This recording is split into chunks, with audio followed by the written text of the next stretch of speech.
Take a look at these stones. They seem ordinary at first glance, just ancient slabs, ruins of some buildings. However, unlike many other archaeological finds, this one is among the most mysterious and unique. Here's why. These stones are the remains of a large temple complex called Puma Punku, located in Bolivia.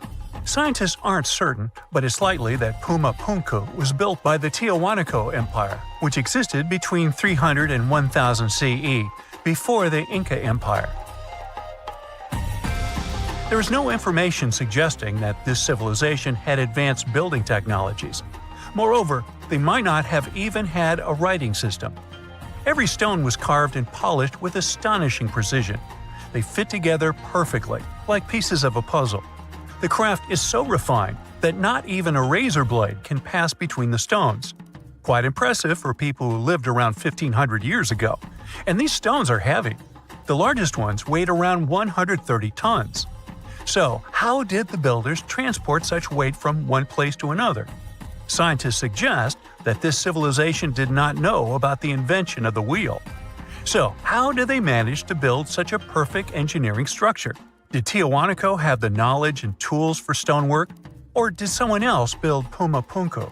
There are several theories about this. Theory 1. There was some advanced civilization that came to South America, interacted with Tiahuanaco, built this engineering marvel, and then left. Theory 2. Some beings from another planet came to Earth, showed humans how to build perfect structures, and created Puma Punku. This theory is dubious. Another idea from this series suggests that Puma Punku was built by mythological creatures from the South American culture at that time. Theory 3, the most likely one. There is no mystery here. Tiahuanaco was indeed an advanced civilization with incredible building technologies. So, what do you think?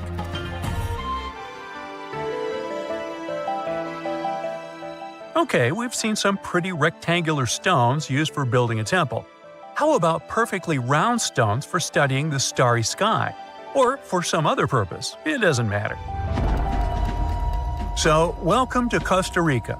In the south of this country lies the so-called dicospheres. These are large, heavy, round stones created in the pre-Columbian era, around 600 CE. Now, each stone is made from a unique type of rock formed from cooled magma. In other words, someone waited for a volcanic eruption to end and for all the magma to cool, and then took all this material and carved these spheres from it. But how did they achieve such a perfect shape? Scientists suggest that people use small stones to grind and carve the cooled magma. Some specialists think that the stones were made for navigation. They could have indicated the way to certain places. Another theory claims that the dicospheres were used for astronomy. No one knows for sure. We may never get the answer to this question because the people who knew the secret of the stones disappeared after the Spanish expansion.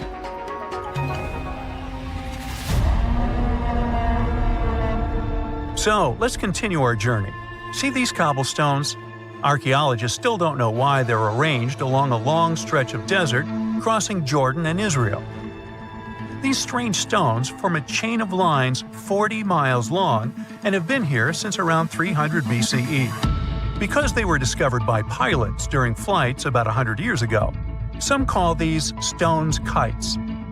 One of the more popular theories suggests that people placed these structures here to lure animals into a pit where they could be caught. Apparently, ancient hunters knew the behavior of local fauna well, and were sure the animals would somehow walk along these stones, ending up in an open area with a pit where hunters could easily do their work. Perfectly smooth rectangular and square stones, round stones, stone traps for animals. What's next? How about a stone canvas or stone painting?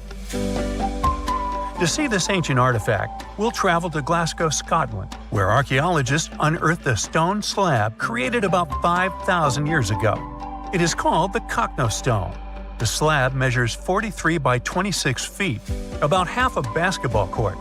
And this entire area is filled with strange swirling patterns that scientists call cup and ring marks.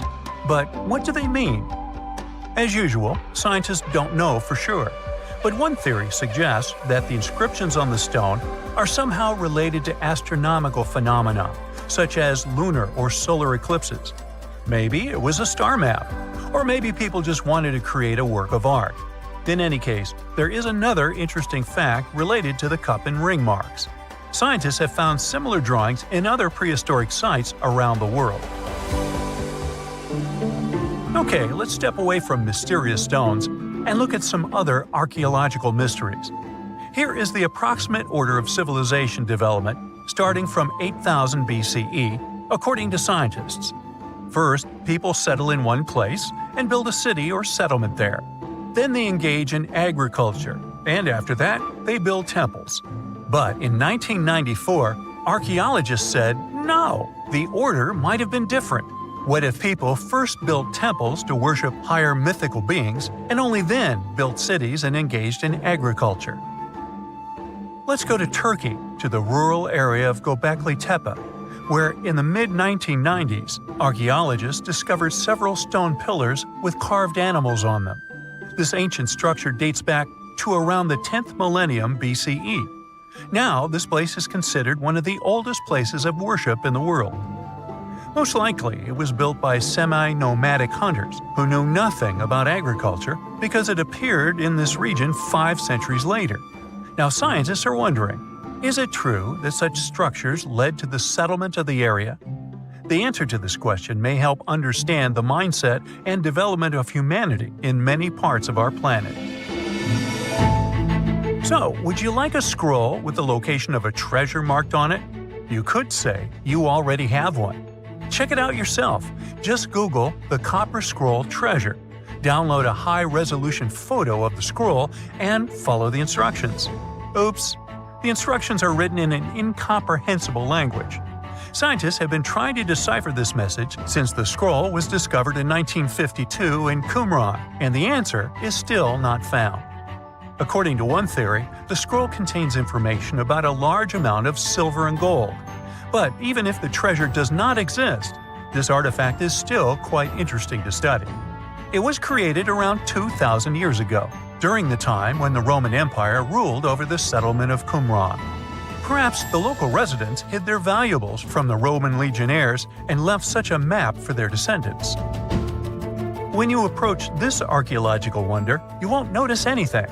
But if you rise into the air and look down at the ground, you'll see amazing patterns created by the people of the Nazca culture. This discovery is called the Nazca Lines. Pilots and passengers of commercial aircraft first noticed them in the 1920s and 30s during flights over Peru. These large drawings consist of geometric lines, complex images of animals, and whimsical figures. More than 2,000 years ago, people removed part of the surface soil of this land and created these patterns. But why? The Nazca Lines continue to captivate researchers and enthusiasts alike. Recent technological advancements, such as drone imagery and satellite mapping, have provided new insights into these enigmatic formations.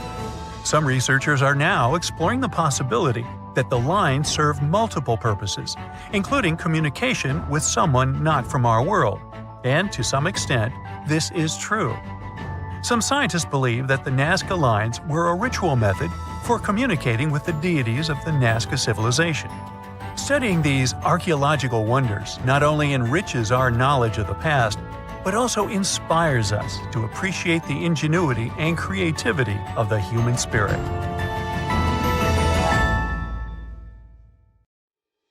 Now, we wouldn't call this island mystical unless there were tales of giants living here. The island of Gozo in Malta is the backdrop of an ancient legend. Malta is an island country located in the Mediterranean Sea, just south of Europe. It's a very strategically located archipelago. Throughout history, it was ruled by many different societies, such as the Phoenicians, Greeks, Romans, and Carthaginians. One cold night, thousands of years ago, a farmer noticed the sky turn orange, then red, when he heard a loud thump. Although the ground seemed to be moving, this wasn't an earthquake.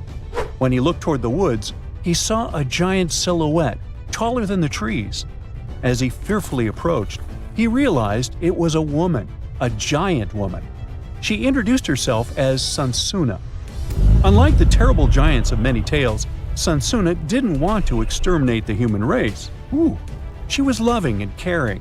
She told the farmer that she and her people could help protect their land from invaders. The locals were pretty interested in this offer. Since Malta is located in an important commercial route, it was constantly being invaded. The story says that Sunsuna settled in Malta, and sooner rather than later, she was moving things around. And when I say things, I mean monoliths. Sunsuna carried huge stones on her shoulder to build a magnificent temple called Gigantia, which means place of giants. She even did this while holding her half-giant, half-human kid on the other shoulder. Some say Sunsuna lived exclusively on beans and honey, although others replaced honey with water. The funniest bit here is that Malta is the 10th smallest country in the world, but it somehow managed to host giants. Hey, go figure.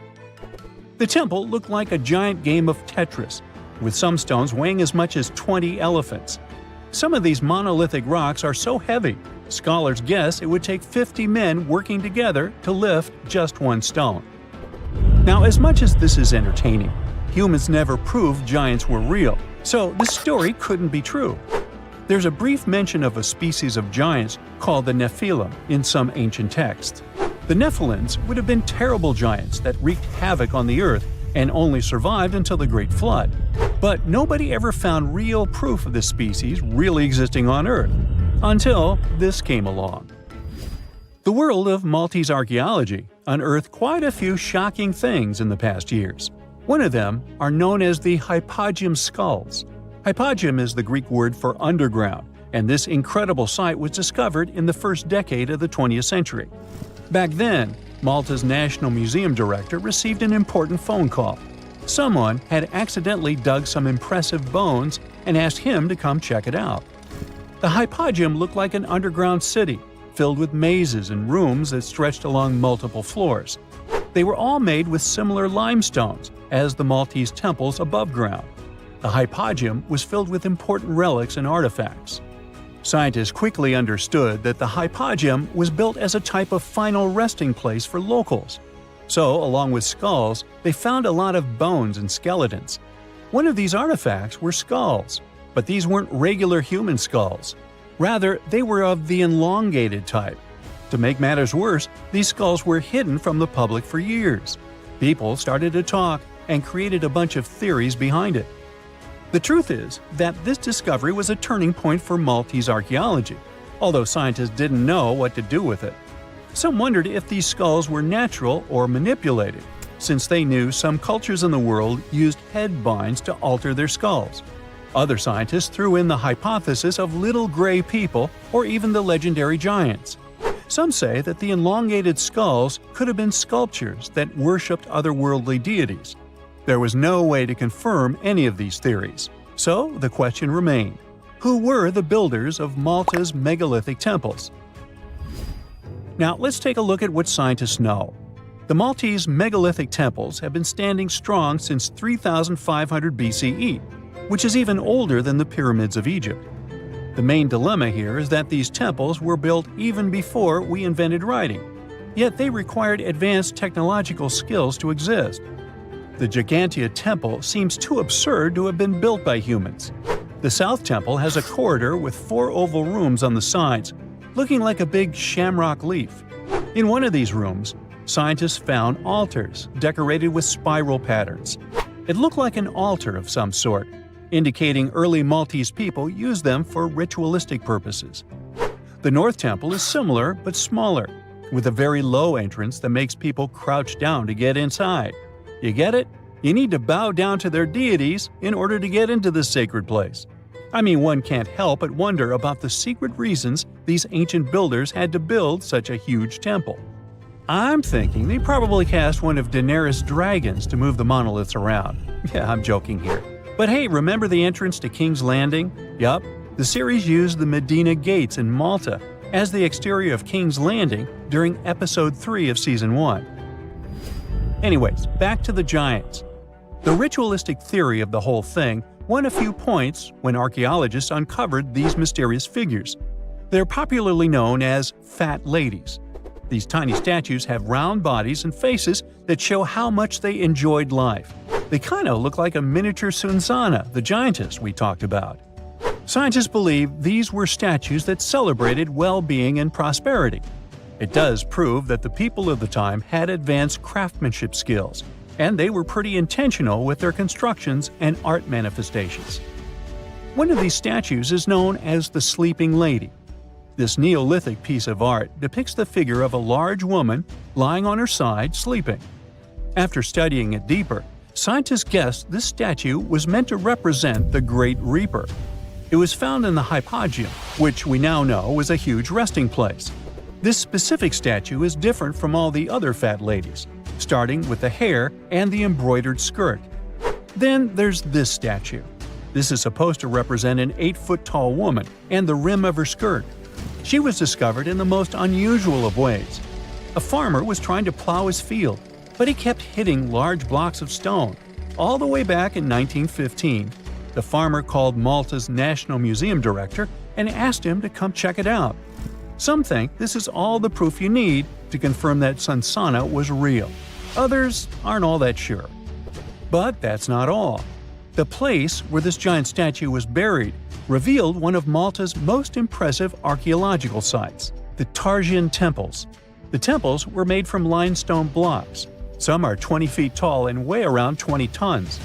Zamet, the museum director, kept digging and discovered multiple sites made of megalithic stones. All of them supposedly built by Stone Age farmers, all stranded on a remote island in the Mediterranean Sea thousands of years ago. It just doesn't make sense. I mean, look at these temples in Manidra. This is probably the world's earliest calendar. On the equinoxes, the sun passes directly through the main doorway, straight down the central axis. On the solstices, there are two superb variations. During the summer solstice, the rays fall on the edge of the megalith to the left of the doorway, and during the winter, the rays fall to the right side of the doorway. It's astronomical precision at its finest. And what about the structures in the Hall Tarsian that we've already talked about? This complex is the oldest one in all of Malta. It was built with the purpose of doing animal offerings to deities. Scientists confirmed this by unearthing numerous animal bones buried in the soil. They also found a great collection of spirals, indicating that the locals also used this temple for ritualistic purposes. Overall, there are 7 megalithic temples in Malta, each more impressive than the other. Scholars keep on digging to see if they can uncover the truth, much like researchers do with the pyramids of Egypt, the lost Mayan cities in the Americas, and other sites. Hey, you've heard of Stonehenge? Of course you have. Big rocks mysteriously mounted in circles on a plain in England by, somebody. But what if England's Stonehenge is only a replica of another monument, and its builders just crossed the Atlantic and copied what someone had already done elsewhere? Well, it turns out researchers found another Stonehenge underneath the waters of Lake Michigan. This lake is a hotspot for woo-woo unexplained things. A bunch of disappearances, plane crashes, and now this. An ancient underwater monument that looks strangely enough like Stonehenge. We couldn't help ourselves and needed to dive deep into this story. A ring of massive stones, arranged in a way that felt all too familiar. They saw 2 circles, an outer one and an inner one, sitting 40 feet below the surface. But this wasn't just a random pile of rocks. These stones had been placed there, purposefully, by human hands. And by doing some further research, they discovered that they were staring at a structure that's over 9,000 years old. Think about it. This Stonehenge beneath Lake Michigan predates the pyramids. It predates Stonehenge itself by about 4,000 years. All of this information was enough to startle scientists at Northwestern Michigan University. But that was before they found this out. One of the stones had a carving, a faint but clear petroglyph of a mastodon. Mastodons kind of look like the ancestors to our modern-day elephants, but they have been extinct on planet Earth since 10,000 years ago. So, whoever built this underwater Stonehenge needed to be alive at the same time these creatures roamed our planet. This discovery raised many questions among scientists. I mean, why on earth would they go through all this trouble to lay rocks at the bottom of a lake? Well, first things first. Scientists believe that Lake Michigan had much less water back then than it does now. Second, it could have something to do with ancestral practices of First Nation people. There's one theory from a professor of the University of Michigan. He suggested that the stones formed a kind of prehistoric hunting trap. He believes that early hunters used the circular formation as a drive lane to herd large animals like the mastodons from the rock carvings we were just talking about. Once they got these huge animals into a tighter circle, they could be more easily hunted. But not everyone's convinced by this theory. Some believe the circle probably had a deeper spiritual purpose. According to local Native American tribes, like the Anishinaabe, stones are more than just rocks. They're living beings. They hold spiritual energy and represent a connection to the earth and all living creatures. An elder from the Anishinaabe community even suggested that these stones are sacred, placed there by their ancestors to honor the land and its creatures. Scientists are trying to study the stone formation in depth, like about 40 feet. But that's the problem, actually. The fact that it's underwater makes it super difficult, since they don't have the best technology.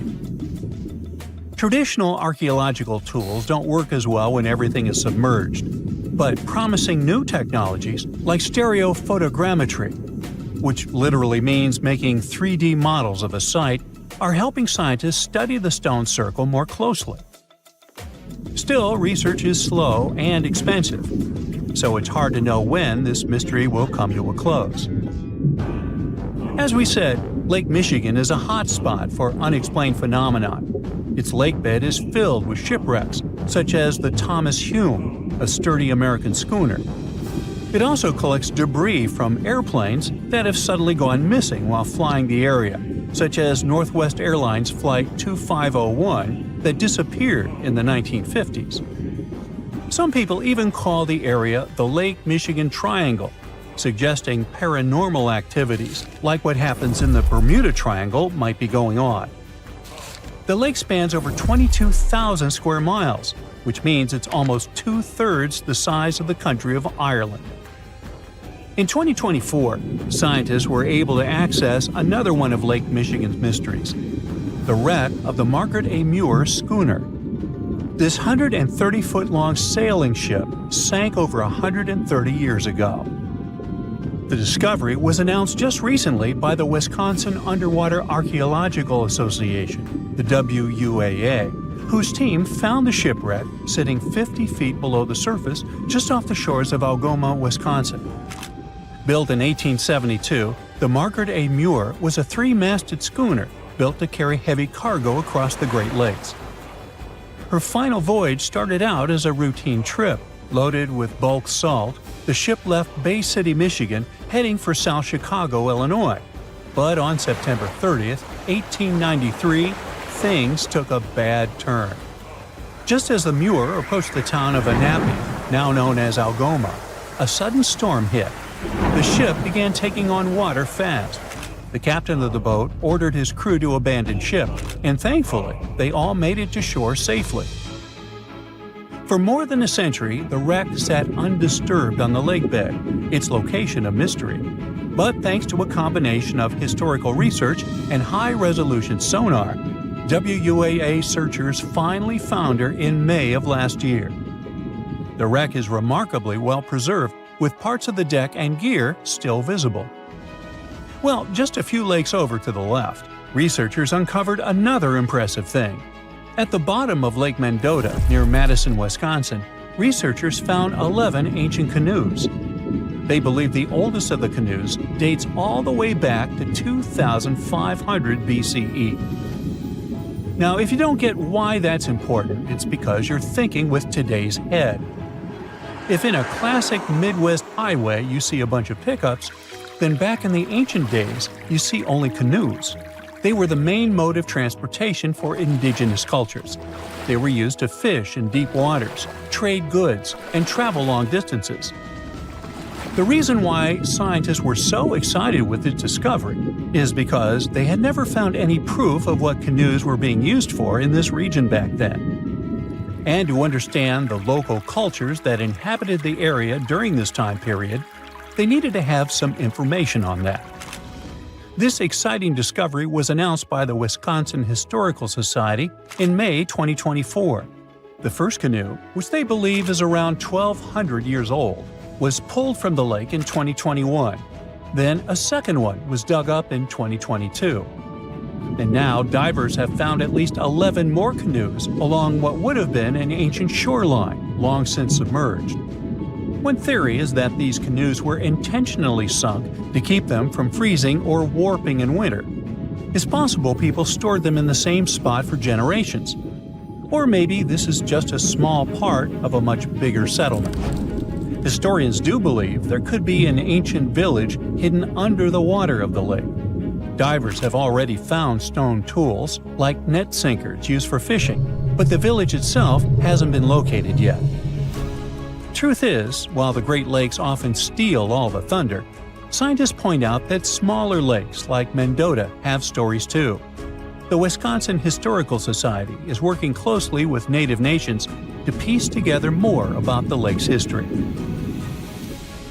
You'll need to believe me when I say there is a third Stonehenge, all the way under the waters of Lake Constance, Switzerland. I mean, think of it like Stonehenge's cousin. Archaeologists began to discover this back in 2015, when they found a line of 170 man-made stone cairns under the lake. Scientists say this was most likely the work of several villages, and that the cairn site was probably used for some collective purpose because, well, the formations are huge. Some of them are several dozen feet wide, and they can build up to 6 feet. The most amazing discovery so far is that the site dates back to around 5,500 years ago. So around the time the original Stonehenge was being built. Some of the facts that link them together are their construction dates, as well as the distinct characteristic of stone monuments built in a circular format. Scientists don't know much about this site yet, but hey, I see a pattern manifested all over the world, don't you?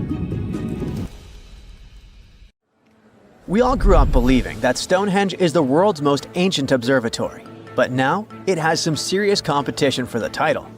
Nabta Playa was built more than 2,000 miles away in southern Egypt and thousands of years before Stonehenge and even the pyramids of Giza. In 1973, a Bedouin guide stumbled upon a strange group of huge stone formations while crossing the Sahara Desert. He led American archaeologist Fred Wendorf to the site, located about 60 miles from the Nile.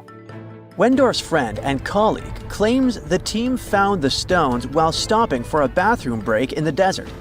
Either way, what they found changed history. At first, Wendorf thought the stone structures were just natural formations. But then it hit him. This area was once a lake, meaning no natural rocks should even be there. He kept coming back to the site for decades, and by the early 1990s, his team finally uncovered a circle of stones that seemed to line up with the stars in a way no one could explain. After 7 long years of trying to crack the mystery of the site, Wendorf reached out to an expert in archaeoastronomy. They study how ancient people used the stars. One evening, while the expert sat in the cool desert sand staring at the stones, he realized that they formed a pattern radiating outward from a massive burial mound. One by one, as they dug into the sediment, the buried megaliths started lining up like spokes on a wheel. The team had already used radiocarbon dating to test samples from fire hearths and tamarisk wood roofing found inside the stone circle. Nabta Playa had dozens of standing stones, all a few feet tall. Some of them lined up exactly with the sunrise on special days, and others matched up with bright stars in the sky. Inside the big circle, there were 6 special stones that may have been used for rituals or marking important times of the year. Around them, 29 standing stones might have worked like a simple calendar to help people know when it was time for something important, like the summer solstice, the longest day of the year. When the sun rose in just the right spot, it was a sign that the rainy season was coming. The stone circle once aligned with the brightest stars in the northern sky: Arcturus, Sirius, and Alpha Centauri. Some stones even pointed to the constellation Orion. By tracing Arcturus's movement across the sky, they figured out that it matched perfectly with the circle around 4800 BCE. That means it was the oldest astronomical site ever discovered. And the people of Nabta Playa may have been watching the stars thousands of years before telescopes were even invented. It looks like it had a huge meaning for people living and traveling through the desert. Over 10,000 years ago, the long, cold, and dry ice age that lasted for tens of thousands of years was finally fading away. Northern Africa got massive monsoons and rains that filled up seasonal lakes. So, parts of the desert turned into short-lived oases. For the nomadic people who roamed this harsh land, these summer rains were everything. Their entire way of life revolved around cattle. When archaeologists opened the central tomb at Nabta Playa, they dug up cattle bones and even a massive rock carved into the shape of a cow. The people who built it used the stars to guide them and find hidden watering holes like Nabta Playa, which likely held water for about 4 months a year, starting with the summer monsoons. But there was no North Star back then, so instead they navigated using bright stars and the way the sky seemed to spin in circles above them. When the lakes were full, the standing stones would be partly submerged, and from the western shore, you would see the reflection of the stars on the dark water. Nabta Playa is way less famous than Stonehenge, perhaps because its stones were buried and the famous site in England was open to visitors for thousands of years. Sadly, when Nabta Playa did become famous, some tourists ruined parts of it by moving stones around, which messed up the ancient star alignments. To protect it, the authorities moved everything to a museum where people can see the stones and the carved cow statue without damaging them. The Egyptian Observatory isn't the only construction similar to Stonehenge. It has versions that were used for different purposes from Germany and France to the US and the Andes in northern Peru. This last one is actually one of the oldest big structures ever built in this region. The circular plaza is made of 2 giant stone walls arranged in a ring. It was likely used for ceremonies and gatherings.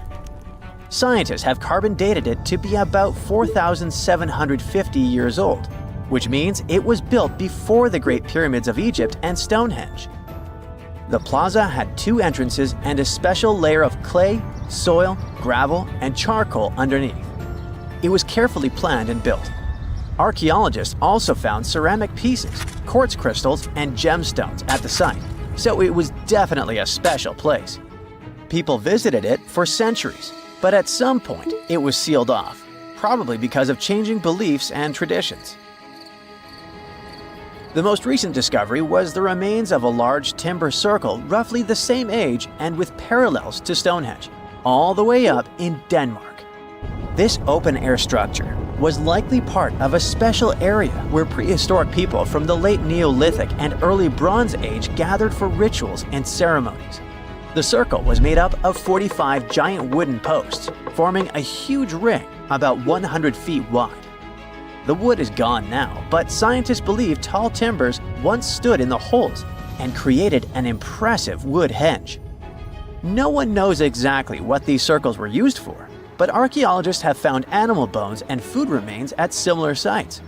So people probably used to gather there for feasts and rituals. In 2024, scientists found 2 ancient stone circles from the Neolithic period in Dartmoor National Park in England. Some archaeologists believe they might form a sacred ark. Many of Dartmoor's stone structures were built in a curved shape on the high ground in the center of the area. A long time ago, Dartmoor was covered in forests, so people may have used the high ground as important markers. One of the newly found circles fits inside this ark, but the other one is outside of it, to the north. This could have been an entrance point into the ark. There's also a raised bank of earth near the stones, which looks similar to other famous Neolithic sites, like the Ring of Brodgar in Scotland and Stonehenge itself. This means the people who built these circles may have visited Stonehenge or been inspired by it. Archaeologists in Oman found ancient stone monuments called tralith, which got the nickname Arabian Stonehenge. They were finished about 2,000 years ago, but no one knows for sure who built them or why. Scientists also found stone hand axes that are incredibly old, between 300,000 and 1.3 million years old, from the time when the first humans left Africa. At another site in central Oman, archaeologists discovered a Neolithic tomb from around 5000 to 4600 BCE. There are 2 chambers with the bones of dozens of people inside beneath a giant megalithic structure. Nearby, they also discovered rock carvings that were made by people who lived in the area. And then there is another Stonehenge look-alike, this time in Saudi Arabia, that was used as an apartment complex thousands of years ago. Archaeologists discovered a total of 345 stone circles by looking at aerial photos of a lava field. Each circle is between 13 to 26 feet and has at least one large standing stone in the middle. These structures still have remains of stone walls and doorways. Stone circles like Stonehenge are often linked to ceremonies and rituals, but scientists say that many early houses were actually built in round shapes, and rectangular homes only became common much later in history. Hey, if you think Stonehenge is one of the oldest stone monuments ever, well, let me introduce you to Göbekli Tepe. Buckle up, we gotta travel to Turkey to meet this really old guy. Yeah, he's too old to travel. Jokes aside, Göbekli Tepe, an archaeological site located in southeastern Turkey that dates back to the Neolithic period, around 10,000 BCE. It's considered to be one of the oldest and most significant archaeological discoveries in recent times. The site consists of a series of circular and rectangular structures made of stone pillars. Yeah, it does look like its younger brother Stonehenge. Some of those pillars are decorated with intricate carvings of animals and other symbols. Now, you may be wondering, hey, why on earth did they make such a fascinating building? What was its purpose? Sorry, I got no answer for that. The purpose of the site is still unknown, but it is believed to have been a ceremonial center for the ancient people who lived in the area. The discovery of Göbekli Tepe has challenged long-held beliefs about the development of human civilization, as it suggests that complex societies may have emerged much earlier than previously thought. Okay, pack your stuff, our travels just started. Next destination, Masada.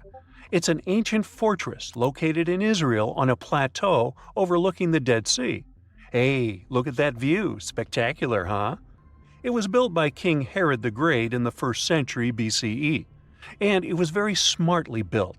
Within the fortress, there were various facilities such as storehouses, barracks, a palace, and a set of cisterns capable of holding approximately 40,000 cubic meters of rainwater.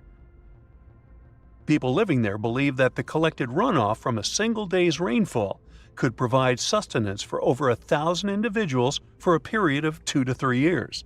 Access to the fortress was limited to 3 steep and winding paths leading up to fortified gates. Still, at one point, the fortress was occupied by people who had fled Jerusalem after the city was captured by the Romans. They held out against the invaders for several months, but eventually they were defeated. But these guys didn't surrender. The story of Masada has become a symbol of resistance and bravery. Today, Masada is a popular tourist attraction and a UNESCO World Heritage Site. The next flight is going to be short. We're popping over to Egypt to see the Karnak Temple Complex. It's a vast ancient Egyptian temple complex located in the city of Luxor, Egypt. It was built over a period of 2,000 years and covers an area of more than 200 acres. The complex is dedicated to the worship of the deity Amun-Ra. Wait a minute, that should be Amun-Ra, and it was one of the most important religious centers in ancient Egypt. The Karnak Temple consists of several temples, chapels, and other buildings, including the Great Temple of Amun, the Temple of Khonsu, and the Temple of Ptah. Ptah! The Great Temple of Amun is the largest and most impressive temple in the complex, with massive columns, statues, and other decorations. One of the most famous features of the Karnak Temple complex is the Avenue of Sphinxes, which is a long avenue lined with Sphinx statues that leads from the entrance of the complex to the Great Temple of Amun. Another notable feature is the Hypostyle Hall, which is a massive hall with 134 columns that are over 70 feet high. The Karnak Temple complex is a popular tourist attraction and a UNESCO World Heritage Site. It's considered one of the most important archaeological sites in Egypt and provides a fascinating glimpse into the religion and culture of ancient Egypt. Hey, we can't hop on the next flight and leave Egypt until we see the Pyramid of Djoser. It has another name, by the way. It's also known as the Step Pyramid. This ancient Egyptian site is located in Saqqara. It was built during the 27th century BCE for the pharaoh Djoser by his architect Imhotep, who is considered one of the most important figures in Egyptian history. People believe this pyramid is the first monumental structure built entirely of stone and is an important example of early Egyptian architecture. The pyramid originally stood at 203 feet tall and was surrounded by a complex of buildings and courtyards. It was constructed in 6 layers, each smaller than the one below it, giving it the distinctive step-like appearance. The pyramid was used as a burial place for Pharaoh Djoser and was surrounded by a vast necropolis that contained the tombs of many other important officials. The Grateful Dead? The Pyramid of Djoser has several renovations and additions over the centuries, including the addition of a limestone casing that covered the original step structure. However, much of the pyramid was destroyed over time, and today only the central core remains. Despite this, it remains an important archaeological site and a popular tourist attraction in Egypt. Alrighty, we're ready to move on. There's one more pretty recent discovery we gotta see today. The Tower of Jericho was only discovered during excavations in the 1950s and 60s. It's an ancient stone tower located in the city of Jericho in the West Bank. Just like Göbekli Tepe, this one is believed to be one of the oldest stone structures in the world, dating back to approximately 8000 BCE. The tower stands at over 28 feet tall. It's made up of 2 main sections, an inner tower and an outer tower, which are connected by a series of stairs. The purpose of the Tower of Jericho is not entirely clear, but it is believed to have served as a defensive structure or a watchtower. It may have also had religious significance, as it was located near a sacred spring. The Tower of Jericho is a significant archaeological site and has provided valuable insights into the early history of human civilization. It's open to visitors and is a popular destination for tourists interested in ancient history. Now, this ancient site even got attention from Netflix, and they made a movie where the action takes place in Mohenjo-Daro. This site was a major center of the Indus Valley civilization in present-day Pakistan. Mohenjo-Daro was one of the largest cities of the ancient world, with a population estimated to have been around 40,000 in its peak. Trust me, that must have been a crazy megalopolis back then. The city was notable for its advanced urban planning, with sophisticated drainage and sanitation systems, and its impressive architecture, including the Great Bath and the Granary. Mohenjo-Daro was abandoned around 1900 BCE, and its ruins were only rediscovered in the 1920s. Today, it is a UNESCO World Heritage Site and an important archaeological site for the study of ancient South Asian civilization. We're heading to a teeny-tiny country that has quite an impressive history. Welcome to Malta. The Xigantia Temples are a Neolithic site located on the Mediterranean island of Gozo. They're probably one of the oldest freestanding structures in the world, dating back to around 3600 to 3200 BCE. The temples consist of 2 megalithic structures, each with multiple rooms and altars.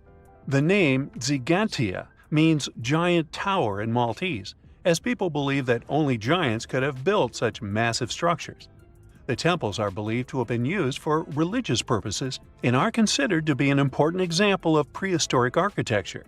They were added to the UNESCO World Heritage List in 1980. Well, you must be pretty tired, but there's one more place we gotta visit today. Our plane is already landing in Armenia, and we're here to see the Temple of Garni. Look, this one is well preserved. This temple dates back to the 1st century CE. It was built by King Tiridates I as a dedication to the sun deity Mir. Sadly, the temple was destroyed in the 17th century during an earthquake, which is quite a common thing for this area, but it was later reconstructed in the 20th century. Today, it's a popular tourist attraction and is also listed as a UNESCO World Heritage Site. So how come the world is still talking about a statue that only existed for a mere 54 years over 2,000 years ago? What made this impressive ancient construction so remarkable that we're still discussing it? I'm talking about the Colossus of Rhodes, of course. It's considered to be one of the 7 wonders of the ancient world, along with the Great Pyramid of Giza or the Gardens of Babylon. There are a lot of mysteries surrounding this ancient statue, but let's look at some of the facts first, shall we? What we do know is that the local Rhodians decided to start a massive project once a Macedonian siege over their island was over. In other words, it was their way of honoring the higher powers for their victory. Using a lot of material left behind by the Macedonians, they started the construction of the Colossus, which is estimated to have taken about 12 years. Most contemporary descriptions of the sculpture agree that it stood about 105 feet tall. Now, just to compare, that's about the size of the Statue of Liberty today, which is 151 feet tall. It may not seem like a lot. I mean, Lady Liberty is currently ranked as the 52nd tallest statue in the world. The champion here would be the Statue of Unity in India, standing proud at an astonishing 597 feet. But for ancient times, that was quite an accomplishment. But is the similar height the only connection between the Colossus of Rhodes and the Statue of Liberty? Not really. We do know that they both also refer to Lady Liberty as the modern Colossus, since both statues were constructed as a symbol of liberation. There's even a plaque placed inside the pedestal of the New York statue, inscribed with the first verse of the sonnet, "The New Colossus," not like the brazen giant of Greek fame. To build this massive Colossus statue, they sure needed a lot of bronze. Some ancient records even recount that the construction required 27,000 to 29,000 pounds of bronze. Even for modern times, this is a lot, but back then, they even called it an operation that involved the bronze industry of the entire world. The man tasked with bringing the statue to life was Chares of Lindos, a local Greek sculptor. The whole construction took place from 294 to 282 BCE, but unfortunately, Chares never got to see the end result. We don't know for sure why that happened, but some records claim constructing the Colossus of Rhodes may have led him to complete bankruptcy, since he failed to accurately estimate the cost for the massive statue. Anyway, we still don't know for sure how it was possible to build a statue this big back in those days. They had none of the equipment we have today, like excavators or elevators. Some old records said that they had to invent a completely new, custom method to build it. It all happened on the location, put together piece by piece. They supposedly split the statue into many different sections, and the first one to be constructed was the feet. Once each section was done, huge mounds of earth were placed around it, so they could continue working on the next section above. However, these records were made more than 100 years after the Colossus was finished, so there's little we can say about the accuracy of this information. In all those 12 years, the local Greeks worked around the clock to build the Colossus of Rhodes. They started with a white marble base that they placed at the statue's feet. They then continued with some sort of an iron skeleton, to which they attached the bronze plates. Why did they choose bronze, though? Well, that was more for practical reasons, since bronze is stronger than iron and it can also sustain extreme weather conditions. More so, if you think about it, the statue was located pretty close to the sea, so the air surrounding it would have been pretty salty. That's why they needed to make it out of quite sturdy material. And what about the location? Well, that's something that has been up for debate for a long time. Researchers initially believed that the statue stood with each leg on either side of the Mandrake Harbor, one of many in the city of Rhodes, basically straddling its entrance. As imposing as that may sound, it was likely not the case. First of all, that would have meant the harbor would have to have been closed for the whole duration of the construction, which doesn't seem to match all the other records. More so, after the statue had fallen, it would have probably blocked the entirety of the harbor, which again doesn't seem to be mentioned anywhere. Most recent depictions say that it most likely stood either on the eastern side of the Mandrake Harbor or maybe even further inland. So, what happened to this impressive structure? Is there really nothing left of it to this day? And why did it survive for only 54 years, since it took so long to build and it was so important for locals? Well, as admired and valued as it was to the Greeks, an earthquake took the Colossus of Rhodes away from them. The story goes that because of the movement of the earth beneath it, the statue snapped at its knees and was completely laid on the ground. Nonetheless, the statue still continued to be admired for centuries. The Rhodians refused to rebuild it as they considered it a sign and did not dare intervene with destiny. By the middle of the 7th century, they had taken away what was left of the statue completely. Legend says it took about 900 camels to carry all the bronze away from the location. And what about the looks of the statue? This is also one aspect that is still shrouded in mystery. Even though it was a symbol of the locals' pride in maintaining their independence, they did not use the depiction of the statue for any of the coins they made, even though that was kind of customary. Other art historians do think, however, that the Colossus was similar to other depictions of the same mythological creature, a male figure that had rays of light rising from its head. The position of its hands is also still up for debate. Some say it might have even been holding a torch. We don't know if his hands were pointed straight down or whether the right arm was raised, like in similar representations in Greek mythology. The original might not be here for us to admire anymore, but there are some plans out there to rebuild it. A group of European architects intends to build a 21st century version of the ancient statue. This new construction is planned to stretch 500 feet tall. It should serve as a cultural center combined with a lighthouse. To make sure it won't have the same destiny as its ancient ancestor, these designers intend to use a lot of technology available today.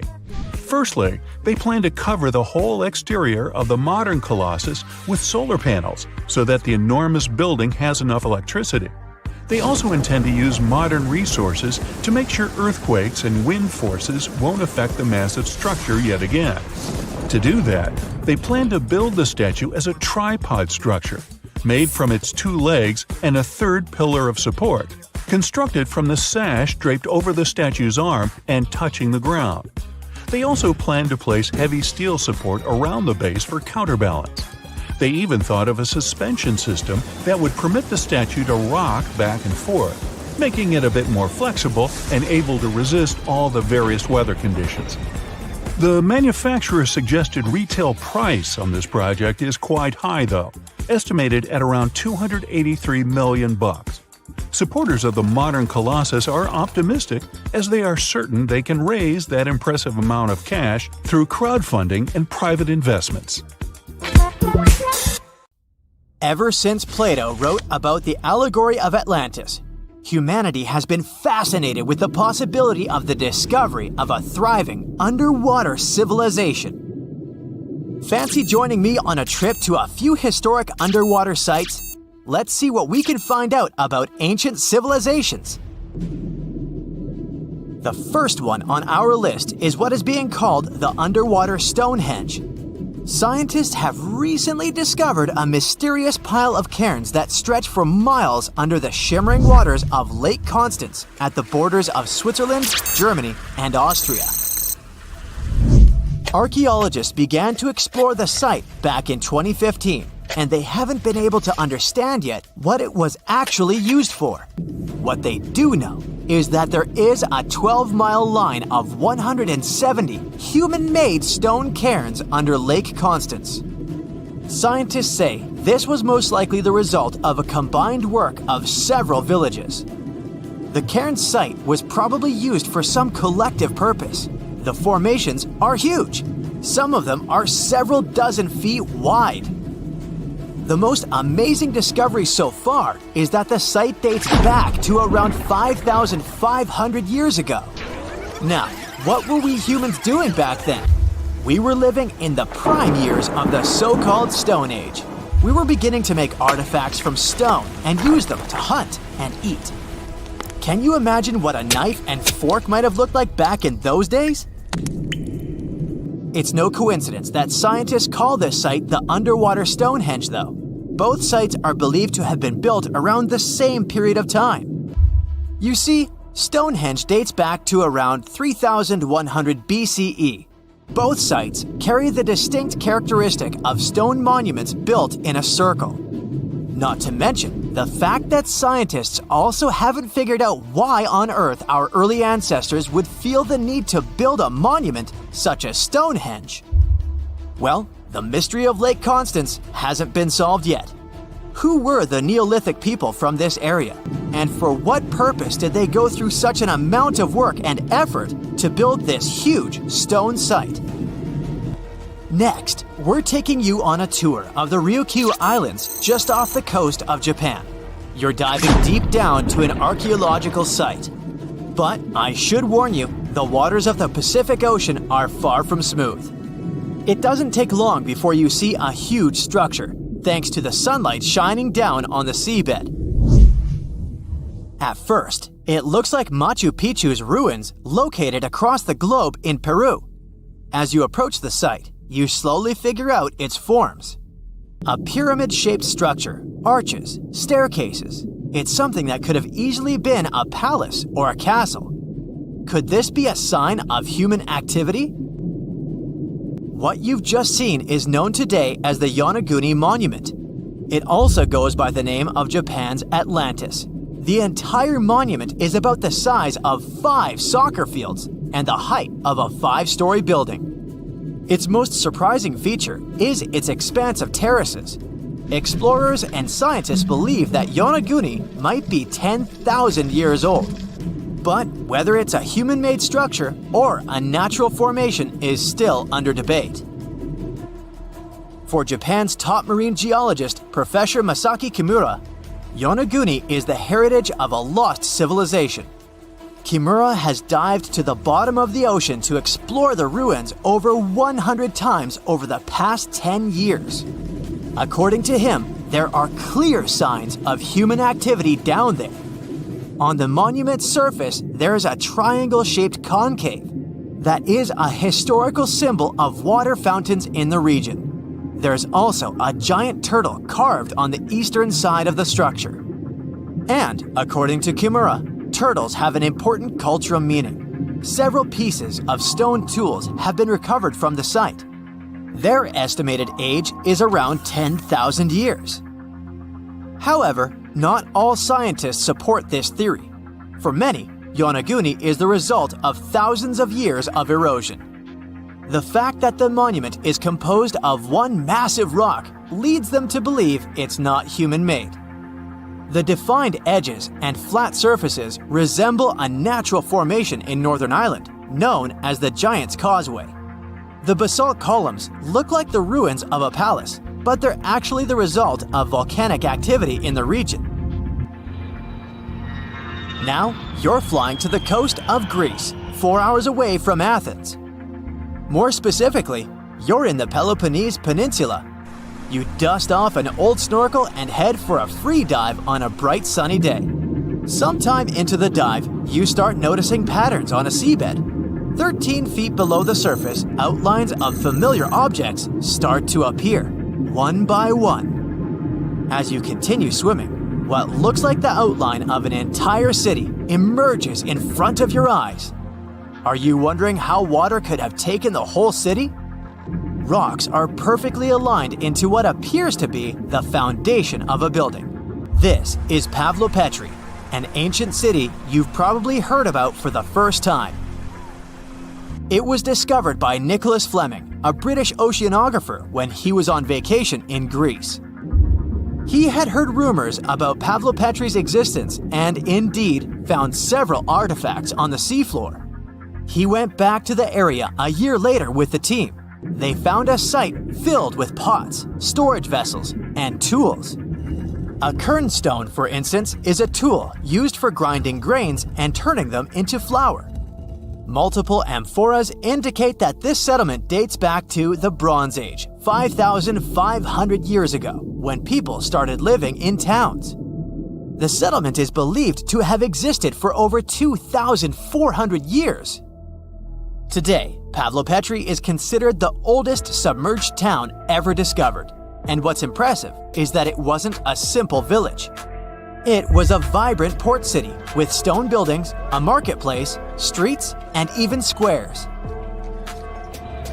The next stop on our voyage is one of today's most famous underwater cities that has been turned into an archaeological park.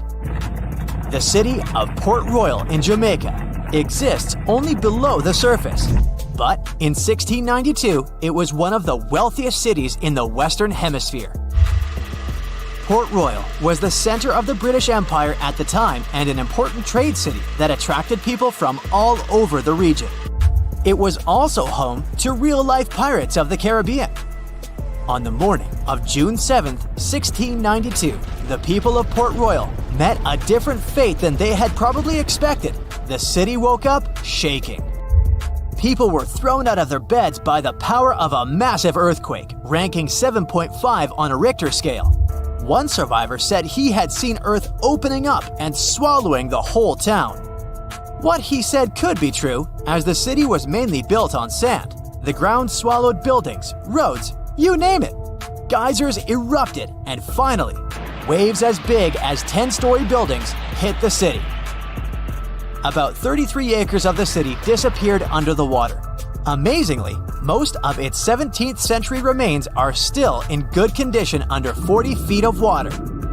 Archaeologists have found taverns, storage rooms, kitchens, and recreational buildings used for diverse purposes. You can also see a grand lion statue, a submerged bridge, and many picturesque arches. Of course, I saved the best for last: India.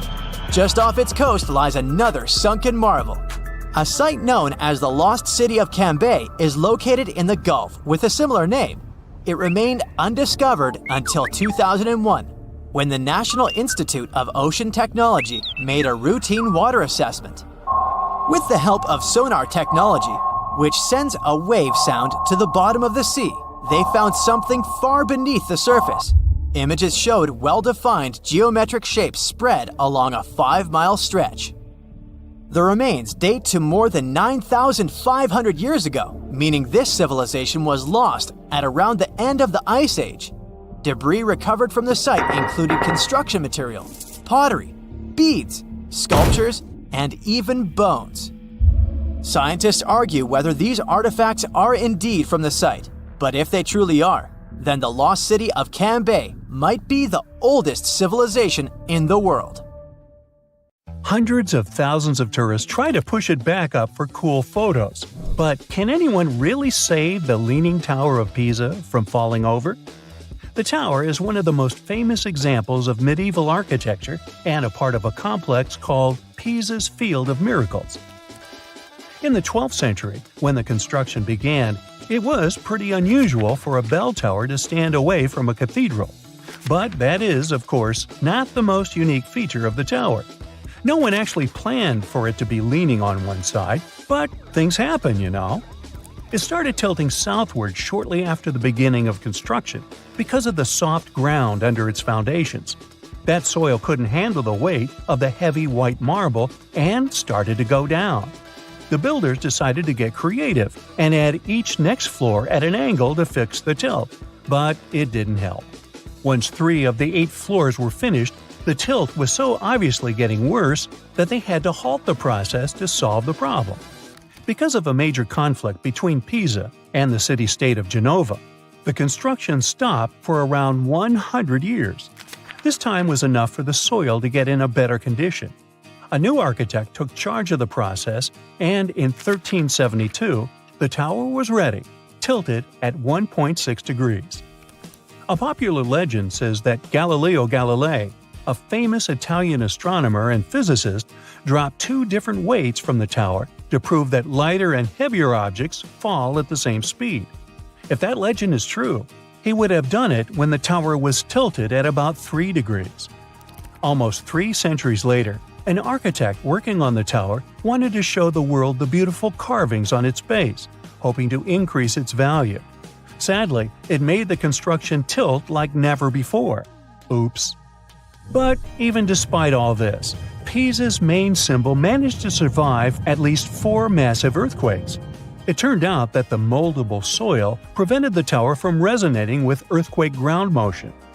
In the middle of the 20th century, when the tower was already leaning at 5.5 degrees, Italian officials decided to invite experts to save it from completely falling over.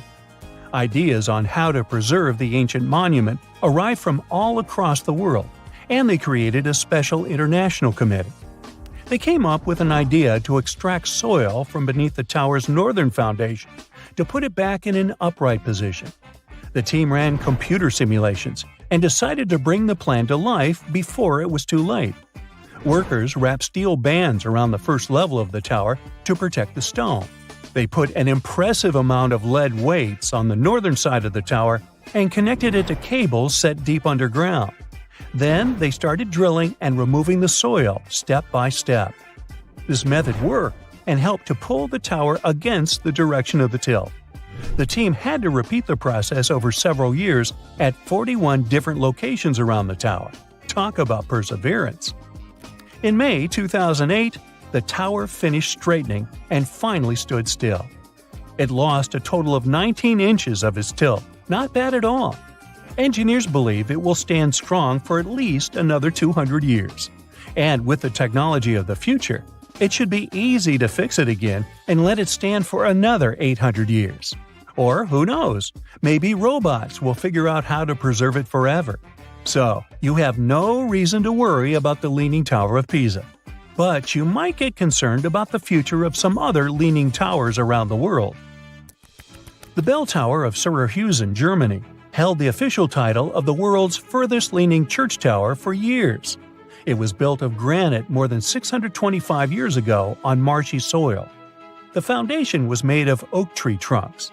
The water in the ground actually helped to preserve it. When it was drained in the 19th century, the wood deteriorated and the tower started tilting. They had to close it to reinforce the tower, and it has been functioning as a church since it became safe again. In the summer of 2022, another German tower beat the record of the bell tower of Syracuse. A special commission measured the tilt of the Leaning Tower of Gau-Weinheim, and it turned out to be 5.42 degrees.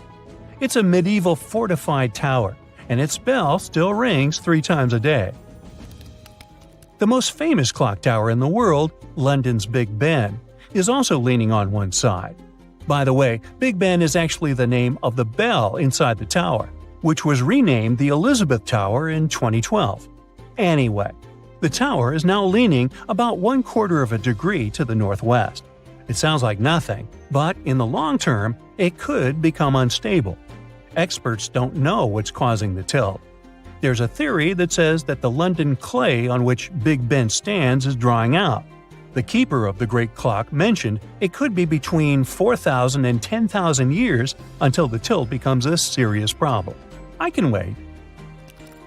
The Belfry Tower of Bruges, another famous construction, is a real survivor. Lightning struck it at the end of the 15th century, burning the spire to ashes and ruining the bells. The new spire was also devoured by flames 2.5 centuries later. So what you see today is the result of several rebuildings. The tower now has 47 bells. They used to play an important role in the life of the city. The bells would ring to announce fire alarm, work hours, and major events. If the tilt of 34 inches isn't disturbing you, you can climb the tower to enjoy the views from the top. And if you think only constructions from the Middle Ages can tilt when no one asked them to, meet San Francisco's Millennium Tower. This skyscraper is the tallest residential building in the city. It offers luxurious apartments and tilts more than 2 feet north and west. It has no plans to stop leaning so far and keeps going at a speed of 3 inches a year because it's sinking into the ground. And if no one manages to solve the problem, it could reach a tilt of 40 inches. If it goes any further on the side, the elevators and plumbing might not function anymore. All this is most likely the result of a construction mistake. The proposed solution now is to install 18 steel pipes down to bedrock deep underneath the tower to halt and probably even reverse some of the tilting. Some buildings are made tilted on purpose. The Capitol Gate Tower is one of the architectural gems of Abu Dhabi, UAE. This beauty has an incline of 18 degrees, which helped it win the title of the farthest leading building made by humans. The tower has 35 floors and symbolizes the blending of sea and desert. The main construction is supposed to look like a spiral of sand, and the curved canopy is a splash of water. Because of this unique shape of the tower, each floor and even each room inside has a one-of-a-kind shape and size. The tallest leaning tower, made tilted on purpose, is the Montreal Olympic Stadium Tower in Canada. It's half as tall as the Eiffel Tower and tilts at a whopping 45 degrees. It looks quite unsafe, but actually supports most of the weight of the roof of the main building, thanks to its design. The tower was supposed to be open for the 1976 Olympic Games, but building it took longer than planned. The top 3 floors of the tower host an observatory with panoramic views of up to 50 miles in every direction. A funicular can take you up there to enjoy the scenery, but you gotta be prepared for a 2-minute ride. Hey, don't worry, you can lean on me. The county of Kent, England, has a cultural treasure called the Margate Shell Grotto. This subterranean passageway is lined with about 4.5 million seashells, composing an intricate mosaic. The gorgeous landmark was stumbled upon by accident in the 1800s, and it's still engulfed in mystery to this day. That's because no one knows who built it or why. Experts can't even figure out how it was built, since they'd need to collect samples from the walls and the removed parts would be irreplaceable. A brief analysis of the substance beneath these shells points to some sort of fish-based concoction. Some believe these walls were designed by some sort of evolved ancient civilization.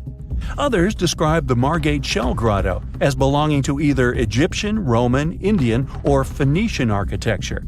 One other potential explanation is that the masterpiece was a personal project of an eccentric Victorian aristocrat. Now, the Roman Colosseum used to be nearly twice as large as it is today. However, it did not survive in its full form throughout the ages. Let's look at some of the history surrounding the Colosseum to piece the story together and how it managed to be scattered around town. The construction of this building began in 70 CE under Emperor Vespasian. Is that where Vespa comes from? Ever since it first opened, it was home to lots of activities and shows, featuring the mighty gladiators and a large array of exotic animals. And we'll leave it there. Its architectural glory started to dim down in 217, when a fire struck the upper parapets and much of the building's interiors. It took a whole century to finish the repairs for the damages, but the first form of the Colosseum would be gone forever. The downfall continued with an earthquake that affected southern Italy in 443. At this point, a big part of the Colosseum's outer ring was damaged. After the Siege of Rome, which happened in 472, locals met hardship, so a lot of them had to rely on selling pieces of limestone from the ancient Colosseum. Its most devastating blow came from another earthquake, which happened in 1349. This is when the south side of the building completely collapsed. That's when it started to look more like the building we see today in the Italian capital. However, the pieces of stone that were shaken off from the Colosseum were used to rebuild some other famous landmarks in Rome. So, if you just think about it, the missing part of the Colosseum isn't missing at all. It's just been repurposed, scattered around the city. Official efforts to preserve the Colosseum started around the 17th century and have been developing ever since, culminating with the massive Roman building being named one of the 7 wonders of the world in the 21st century. Now, the Colosseum may be the most famous, but it's certainly not the only ancient amphitheater worth mentioning. Continuing the list is the Amphitheater of El Jem, which dates to around 238. You'll find it in the small Tunisian town of El Jem. History connoisseurs may know El Jem as one of the best preserved Roman stone ruins in the world. It stands at about 100 feet tall and has the capacity to host around 35,000 people.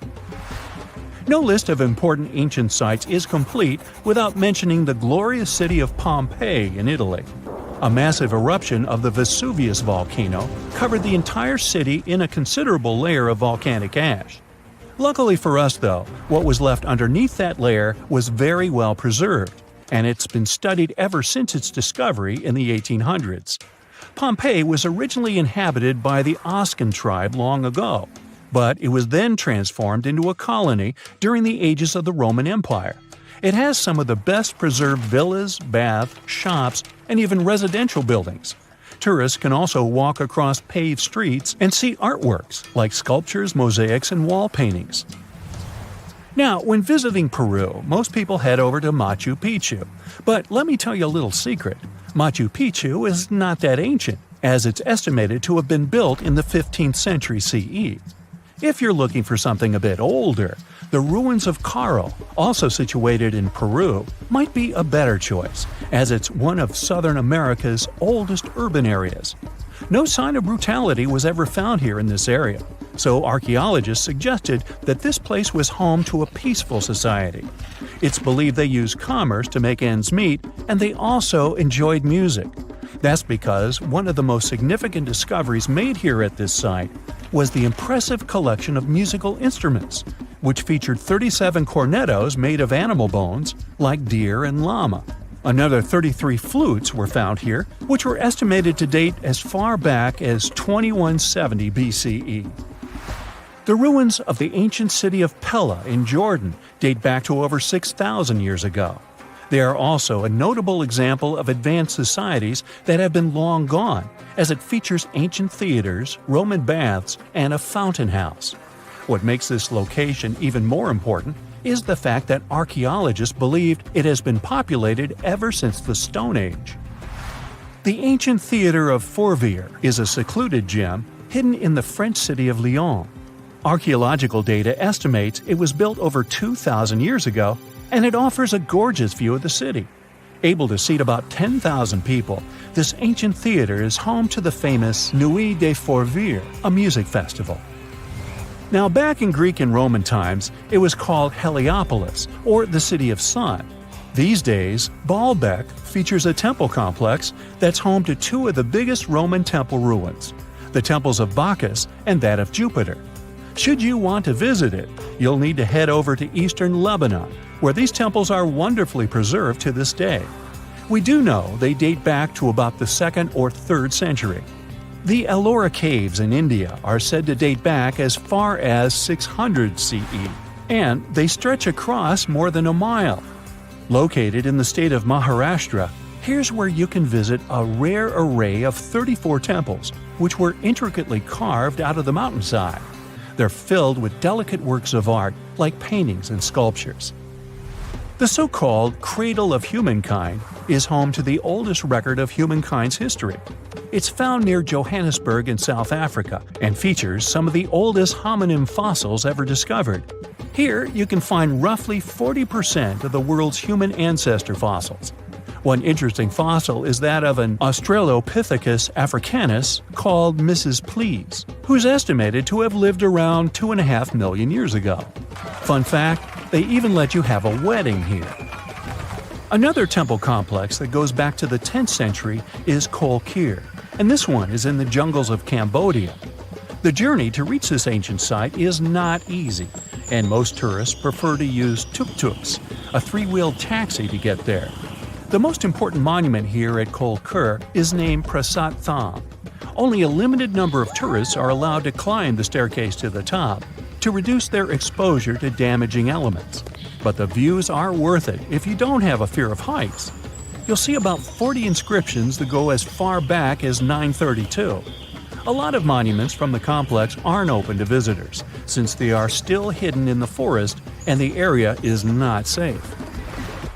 It's hard to imagine that this site used to be the location for the biggest trading center in the world back in the 3rd century. However, since the ruins of Volubilis are some of the best preserved in the world, they can still paint us a pretty accurate picture. With its majestic House of Commons and the triumphal Arch of Caracalla, Volubilis was the farthest city of the Roman Empire and a key location for the Kingdom of Mauritania. It would have been in an even better location if it weren't for an earthquake that happened in the 18th century. If you ever want to check it out, be sure to head to Morocco's Fez Meknes region. Back in the 12th and 13th centuries, Bologna used to look like modern-day Manhattan. No one knows exactly how many towers resembling skyscrapers it used to have, but the most likely number is at least 100. The tallest of them was around the same height as Big Ben. When the towers were built, Bologna was one of the largest cities in Europe. Construction projects were massive and ambitious. Someone built cathedrals and town halls, and the richest noble families also erected towers, possibly as a symbol of status and wealth. There was no place in the city center to build grand castles, so they had to go up with the construction. They didn't actually live in those towers, but in smaller structures next to them. The towers served for defensive purposes. It took between 3 and 10 years of work to build one tower, and it was a really tedious process. Each of them had a steady foundation deep underground and a base made of big blocks of selenite stone. The rest of the tower was becoming thinner and lighter the higher it went. In the 13th century, they demolished many of the towers, and others just collapsed by themselves. Some of them were later reused as city towers, shops, or residential buildings. Now you can see only 22 towers still standing in the center of Bologna. 2 of them have become the unofficial symbol of the city, mentioned in every guidebook. Another historical surprise coming from Italy is that gladiators weren't only male. Gladiatrix were rare, but they did exist. There's evidence that several women took part in Rome's public games. In ancient texts, these women were often called ludia, or mulieres, but not ladies. Some scholars think it means that it was mostly lower-class women in the arena. The term gladiatrix wasn't used in ancient times. It was first coined in the 1800s. Women who chose to become gladiators seemed to do so for independence, fame, financial rewards, and probably debt remission. They were most likely honored like male gladiators. All this was a bit tricky to accept in Roman society at that time, and women's roles in it. At the beginning of the current era, the Roman Senate passed a law prohibiting free-born women under 20 from taking part in arena games. Emperor Septimus Severus banned all women from the arena in the year 200 of the current era. He was probably afraid that women might want to compete in the Olympic Games. It would seriously mess up the existing social order. Pineapples were once the equivalent of designer bags and watches today, a symbol of wealth and status in Britain. You can still see them at the top of the western towers of St. Paul's Cathedral, one of the most famous landmarks of London. Explorers who came back from the Americas described pineapples with so much enthusiasm that everyone was dreaming about trying the king of fruits, as it was called. Pineapples need very high temperatures and years to mature. And despite the cold and rainy climate of England and Scotland, you could see pineapples growing in any wealthy country house garden by the end of the 18th century. They even installed special greenhouses called pineries with heating systems. A single pineapple was worth up to 80 pounds, which is about $15,000 today. Of course, people would hardly eat this expensive beauty, but send it as a gift or display on a dining table until it would rot. Folks who couldn't afford to buy a pineapple would sometimes rent one to show off wealth at a party. The king of fruits became a part of various designs and tableware for the rich. Stone pineapples on gateposts and the pineapple atop the Wimbledon trophy are living memories of that time. Around 1820, there were so many pineapples imported from abroad that they started losing their luxury status. 100 million years ago, there were giant crocodiles living in the Sahara Desert. In the 1990s, paleontologists found fossilized skeletons of primitive crocodiles, including the so-called supercroc. They discovered several partial skeletons from 110 million years ago. This prehistoric giant with a head as large as an adult human was about 40 feet long. That's about 2 times as tall as a giraffe. The croc thrived both in water and on land as part of a diverse ecosystem of ancient North Africa. The expeditions to the Sahara found a whole lost world of ancient crocodiles, with some species that resembled modern animals. One of them was the dog croc. With its tall legs and keen sense of smell, it moved through the surroundings, much like a dog. Another fascinating find was the duck croc, a 3-foot-long crocodile with duck-billed platypus-like features. It was adapted for life on land rather than water. And then there was also the rat croc, a small 2-foot-long crocodile. This species had front teeth, perfect for digging up insects. These prehistoric creatures were more agile, active, and probably more intelligent than today's crocs, who are passive hunters. If noise-canceling headphones had been invented in the 19th century, they would have come in really handy. On the 27th of August 1883, the island of Krakatoa in Indonesia experienced a catastrophic eruption. It produced what is believed to be the loudest sound ever recorded. As Krakatoa collapsed, it triggered tsunamis with waves reaching 151 feet that traveled as far as South Africa. Krakatoa was an uninhabited volcanic island that hadn't erupted for 2 centuries before this terrible day. The eruption took the lives of over 30,000 people and caused extreme fluctuations in air pressure, perceived as sound. A barometer at a gasworks 100 miles from Krakatoa recorded 172 decibels. An average human can withstand up to 130 decibels of sound without getting in serious trouble. This intense pressure ruptured the eardrums of sailors on the British ship Norham Castle, which was 40 miles away from Krakatoa. The sound wave from it circled the globe, and people could still hear it even 3,000 miles away where it resembled cannon fire. The late 1800s were a golden era for grand mustaches. But there was one problem.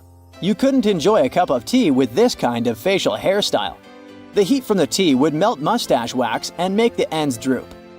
Fine gentlemen had to struggle because of it until the invention of the mustache cup.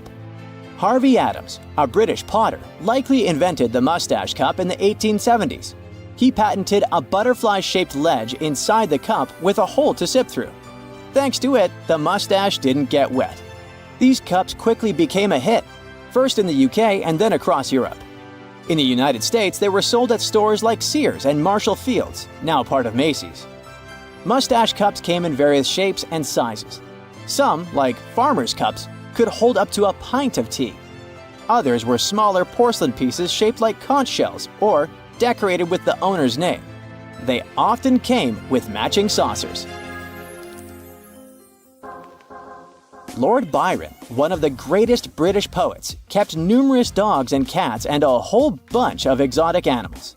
There was a monkey, a crocodile, a fox, peacocks, a bear, and several badgers. When Byron attended Trinity College, Cambridge, college rules prohibited keeping dogs on the grounds. He got really angry and decided to go around the rules. Byron brought a tame bear as his pet.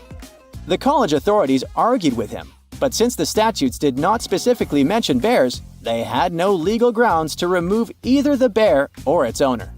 Byron walked the bear on a chain, talked to it, and even considered applying for the bear to become a student at the college. We still don't know how and where Byron got the bear, but when he left Cambridge, he took the bear with him to his estate in London. What if I told you you just won a round-the-world trip to visit the planet's most famous landmarks? Nice, right? But there's a catch. You might be visiting them for the last time in your life. That's because these landmarks are threatened to disappear during your lifetime, Yikes! Ah, Paris, the city of love. For our modern eyes, it's hard to imagine the city without its most famous landmark, the Eiffel Tower. But it wasn't always there, of course. Gustav Eiffel, the tower's architect, was commissioned to expose it during the 1889 World Fair. But the so-called Iron Lady was only meant to stand for 20 years. After that, it was going to be demolished, except that, this plan was never implemented. The tower wasn't taken down because of an antenna built on top of the tower, and it conducts wireless signals. But there's a problem. The Iron Lady is made of iron.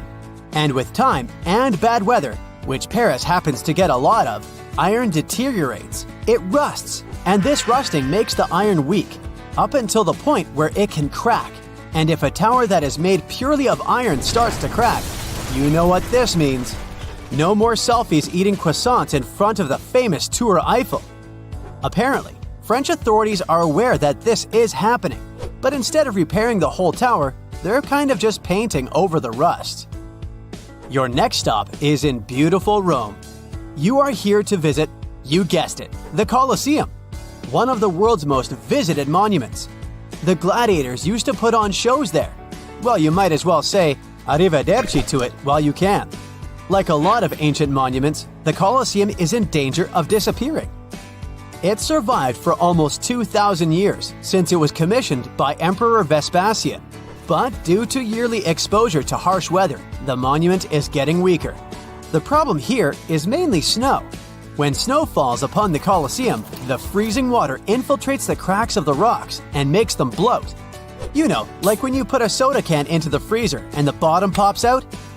I know, snow is a kind of infrequent visitor in Rome, but even rare below-zero temperatures can damage the Colosseum seriously.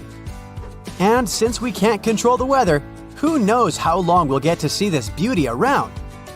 After hopping on a red-eye to India, you arrive at the unique Taj Mahal. It's even more mesmerizing in person than it is in pictures. The Taj is one of the 7 wonders of the modern world. But why is it at risk of disappearing, you might ask? The monument was finished way back in 1643. It was made with pristine white marble as a gift from Emperor Shah Jahan to his beloved wife. But if our white shirts get dirty just by stepping outside the house, imagine an open-air monument that has existed for over 4 centuries. The Taj Mahal is located in the city of Agra, right beside the Yamuna River. Over the years, the region has become very polluted, and all of this pollution is helping to destroy the Taj.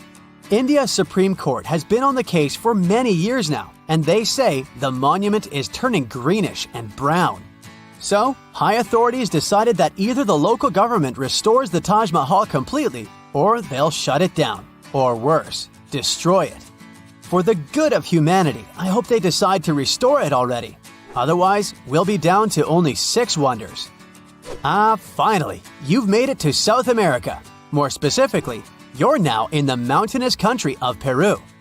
If you're not used to such high altitudes, you might get a little dizzy. But it's worth it to see the mesmerizing Incan ruins of Machu Picchu. The city is located at over 7,000 feet above sea level, and no one knows how the Incas built such a sophisticated village. That's why the site attracts around 440,000 visitors every single year. But since regulation is not so strict, the site is also slowly deteriorating. Machu Picchu may be the victim of something known as over-tourism. I mean, if you look at any footage from the site on a normal day, it's pretty packed up. And even if it's a stone-made town and stones are pretty resistant, they do suffer from erosion. Man-made or weather-made. Oh boy, I really don't like the sound of that. There's another stone monument that you need to check off your list. Can you guess which one it is? Yup, Stonehenge. Located in the peaceful hills of Wiltshire, England, Stonehenge has been around for over 5,000 years. Well, nobody knows exactly when it was built, but bear with me. If the only cause for disappearance would be erosion, then it would make the monument millions of years before it disappeared. But that's not the case. Since 1995, there have been multiple proposals from British authorities to build an underground tunnel that connects southeast and southwest England. The thing is, the tunnel passes underneath Stonehenge, and it might rock the site's foundation. Get it? Rock? Anyway, since the project was suggested, local supporters of the monument have found a Save Stonehenge alliance to keep the monument safe. They strongly believe that any enterprise, such as this tunnel, will severely harm the site. Ah, Egypt. This time, to arrive at your destination, you travel in style. And by that, I mean camels. Just for the photo op, of course. But why are you here? You came to check out the Great Sphinx. You know, the one with the broken nose? The Sphinx was also built way back in the day. Try over 4,000 years ago. And back then, they used what they had at their disposal, limestone. Now, some researchers think that hazardous weather may be damaging the Sphinx's limestones. You see, they're very porous types of rock, so water easily infiltrates inside of them, making erosion stronger and faster. But water is also coming from down below. Unlike the pyramids of Giza, the Great Sphinx was carved directly from the bedrock. And right underneath the monument, there's a riverbed, which also infiltrates into the Sphinx, making it weaker. Fingers crossed that Egypt doesn't get a lot of rainfall in the next few centuries. I hope you brought your swimsuit because it's time to dive deep into the Dead Sea. Except that you probably won't get too deep. You know, since there's so much salt in the water that you basically only float. Fun fact, this sea is 10 times saltier than the ocean. It may be a little ironic that the Dead Sea is at risk of actually perishing, but it's true. The lake level is dropping 4 feet every year. It has to do with one of the sea's main tributaries. A tributary is a river that flows into a much larger body of water. The thing is, the region is not so rich in natural water, so some of the local authorities ended up diverting small tributaries for basic human uses. But since every action has a reaction, the Dead Sea is now facing some difficulties. Back in the USA, it's time to visit the city that never sleeps.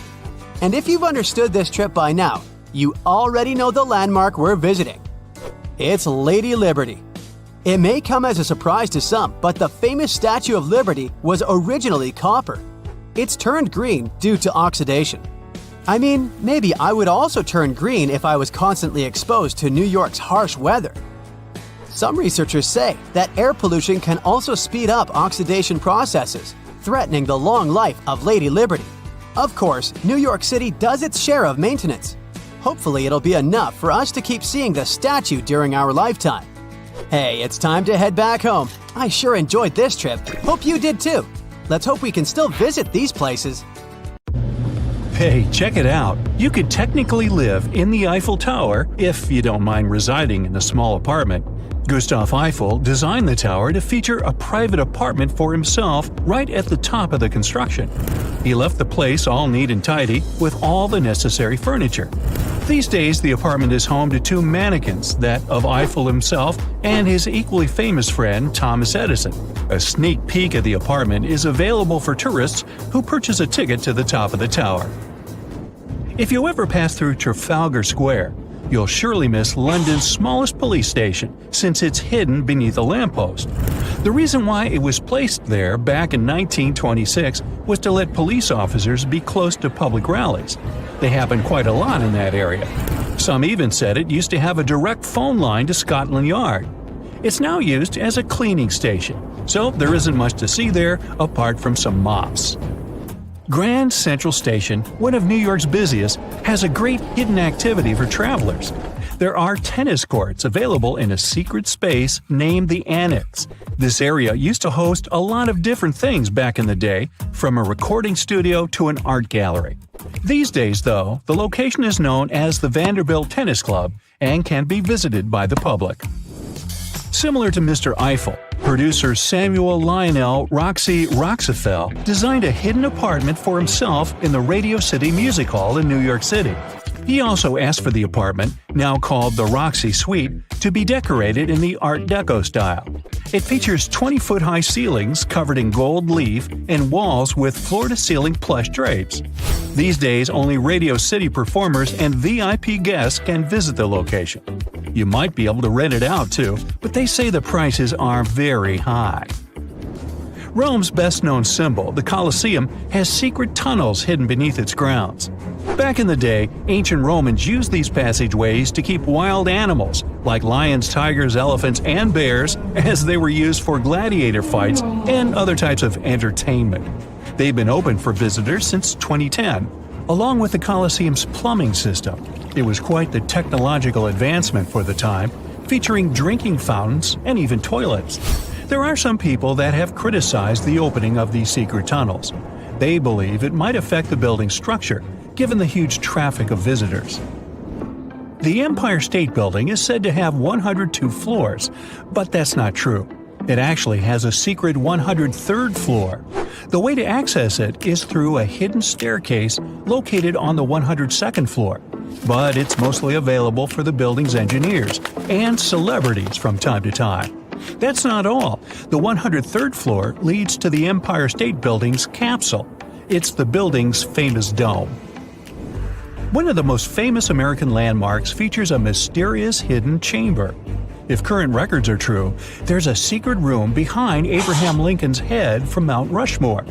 It was meant to keep relative artifacts and documents of American history, like the Declaration of Independence and the Constitution. We now know these important documents are kept in another location, and the Mount Rushmore room remains inaccessible to the public to this day. Like maybe it's a video game room for park rangers. Or not.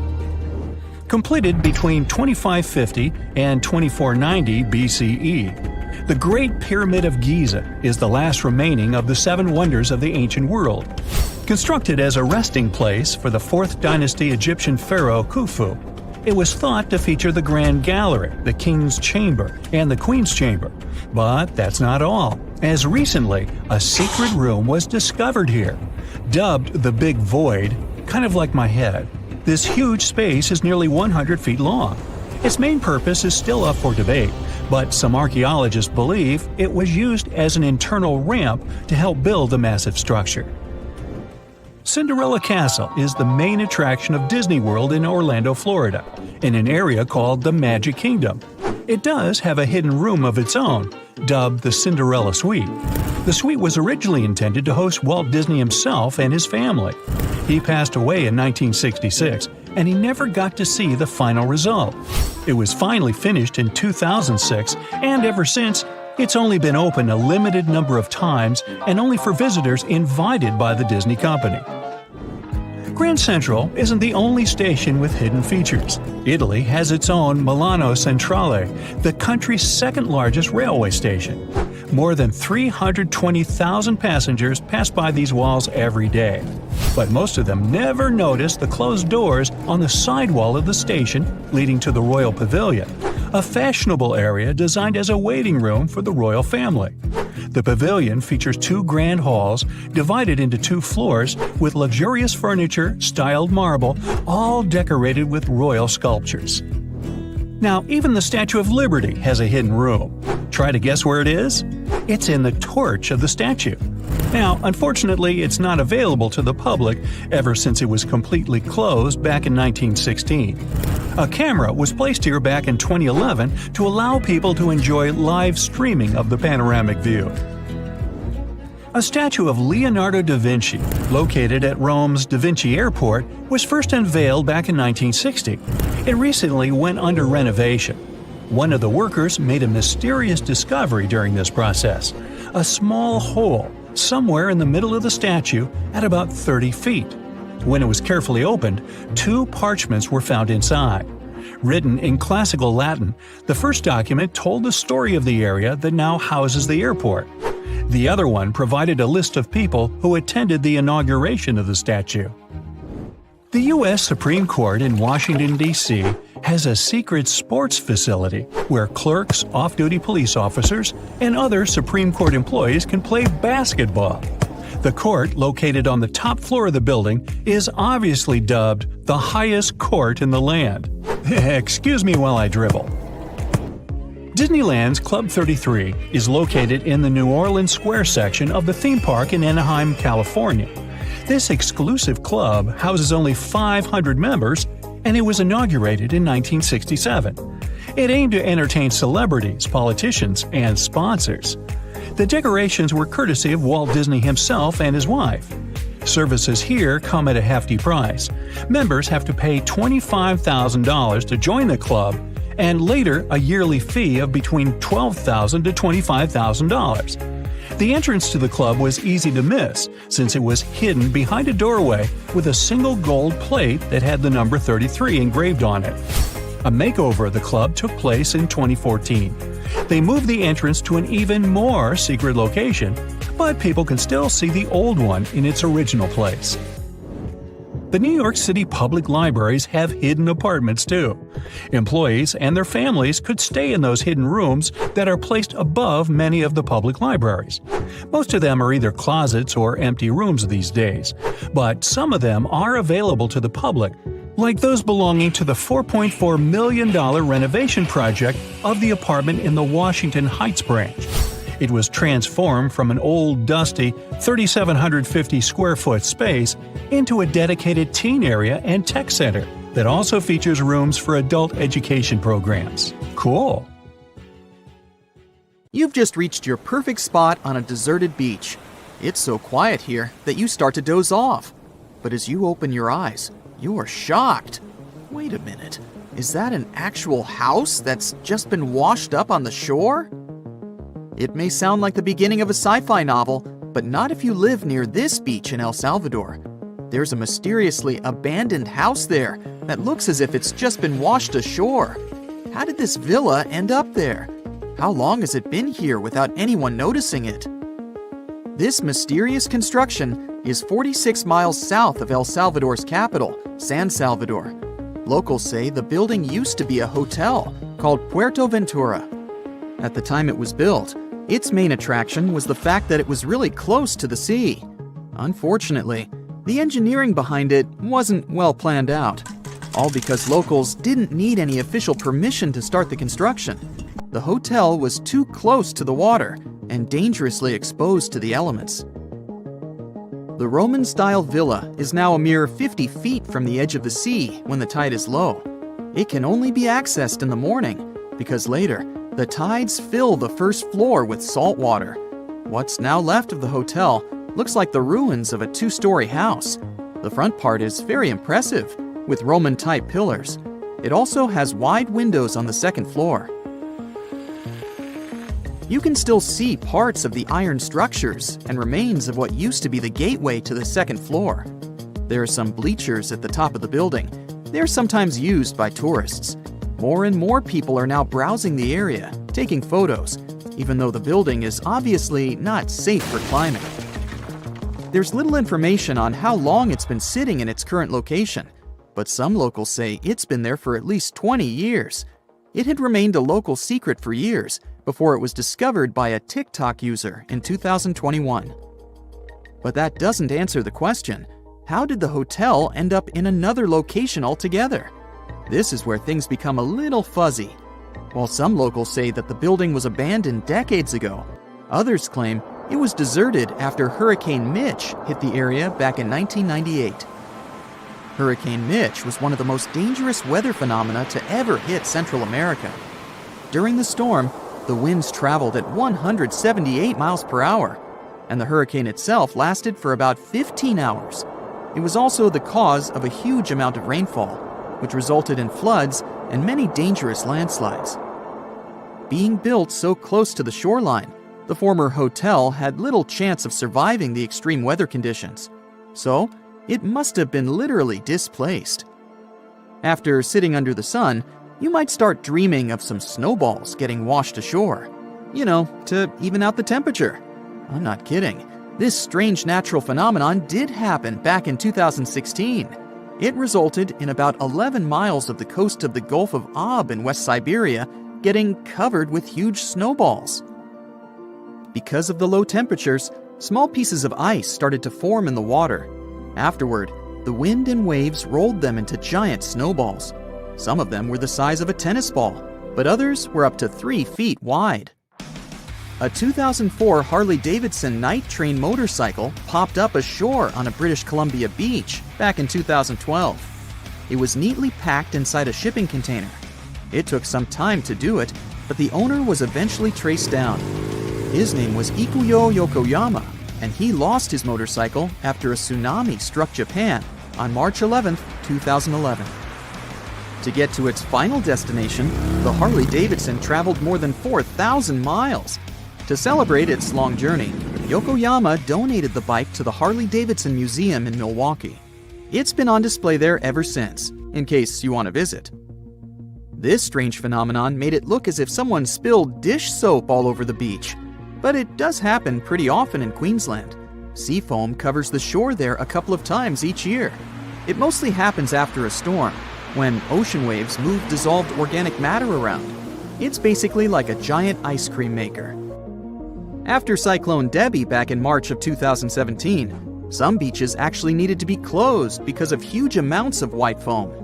The wind even brought some of that foam to the nearby towns, making locals believe it was snowing. Would you be surprised to see a 6x6 foot rusty metal die washed ashore on your local beach? Because back in 2017, people in Coeur d'Alene in Idaho sure were. It turned out to be an old storage tank. Someone decided to spice it up a bit by adding some white spots to make it look like a die. In 1992, thousands of rubber duckies got stranded at sea after a large container ship that was transporting them was hit by a wave. As you can imagine, the ducks started popping up all over the world, in Hawaii, Alaska, South America, Australia, in Europe, and even in the Arctic. It's estimated that a couple hundred of those unlucky rubber ducks are still out there. Interestingly, they turned out to be very useful to scientists. Based on their movements, researchers can monitor the direction of water currents. If you happen to like dinosaurs, you'll be happy to know sea waters can also bring ashore some fossils. In 2018, a large dinosaur jawbone ended up on the coast of Lilstock Beach in Somerset, England. It used to belong to a dinosaur called Ichthyosaurus. Thanks to this finding, scientists were able to make an impressive discovery.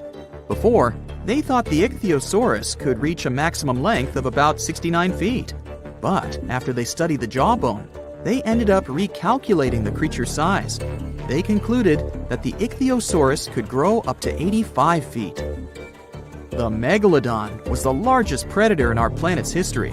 It lived almost all over the globe, except near the poles. How do we know that? Because Megalodon teeth keep appearing on beaches every now and then. One staggering Megalodon tooth, which was way over 20 inches long, was discovered in a river in Croatia. Since these creatures have been extinct for about 3 million years, their teeth are highly prized by fossil hunters. A giant Lego man that washed ashore is something I never thought I'd hear about. And it turns out it didn't happen just once. There were 4 of these giant Lego men in total, each around 8 feet tall. One was found in England and one in the Netherlands, while the other 2 popped up in Florida and California. It was surely not a coincidence, and after some research, people found out that a Dutch artist was behind this. Ego Leonard started this project as a personal statement campaign. A short film was even made about this, and it was called No Real Than You Are. This sentence was written on each of the 4 Lego men put to sea. A bundle of over 50 letters was washed ashore in New Jersey on a beach in Atlantic Highlands back in 2012. It happened shortly after Hurricane Sandy had struck the area. A 14-year-old boy found the letters and gave them to his mom. She was so touched by them that she decided to carefully dry and return them to their owner. The letters were the correspondence of 2 people named Dorothy and Lynn. They were dated between 1942 and 1948. The last was written a week before their wedding. With the help of an online genealogy site, the woman reached Dorothy and returned the letters to the 88-year-old woman who was living in a retirement home. Stonehenge took approximately 20 million man-hours to build. For comparison, an average human doesn't live much over 700,000 hours. This is Jack, one of the first builders of Stonehenge. Let's say Jack lived to be 80 years old, which is extremely improbable, but it makes it easier for me to crunch the numbers, thanks. If Jack had spent his entire life, from age 0 to age 80, working on the Stonehenge project, it would have required approximately 28.5 generations of people doing the same thing to complete it. That's next to impossible. To make it more plausible, let's multiply that by 2. After all, Jack wouldn't want to dedicate his entire life to moving stones, and he didn't live to be that old. Thus, we arrive at around 57 generations needed to build Stonehenge. That's not enough room on the screen for me to introduce John, Jack's great-great-great-great, you get the drift, grandson.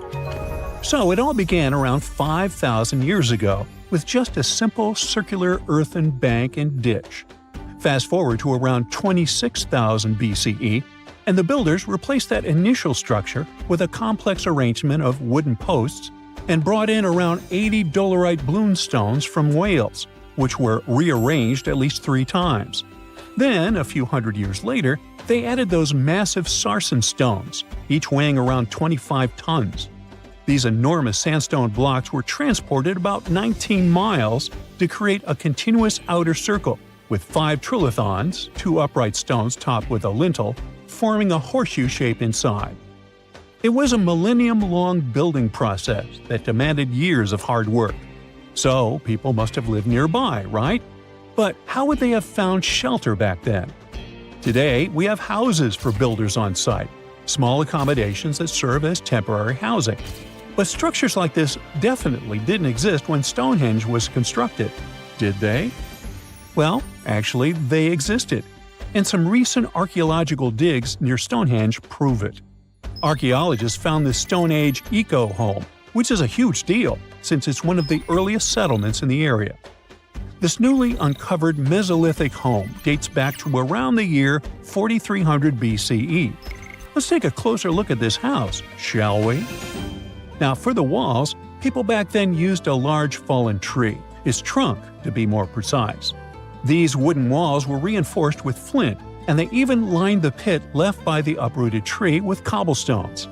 To create the roof, they opted for animal hides, which sounds like a wise choice. They must have provided protection against the unpredictable weather of the British Isles. Now, you might be wondering, the weather in Britain is indeed unpredictable, and it has been that way since time immemorial.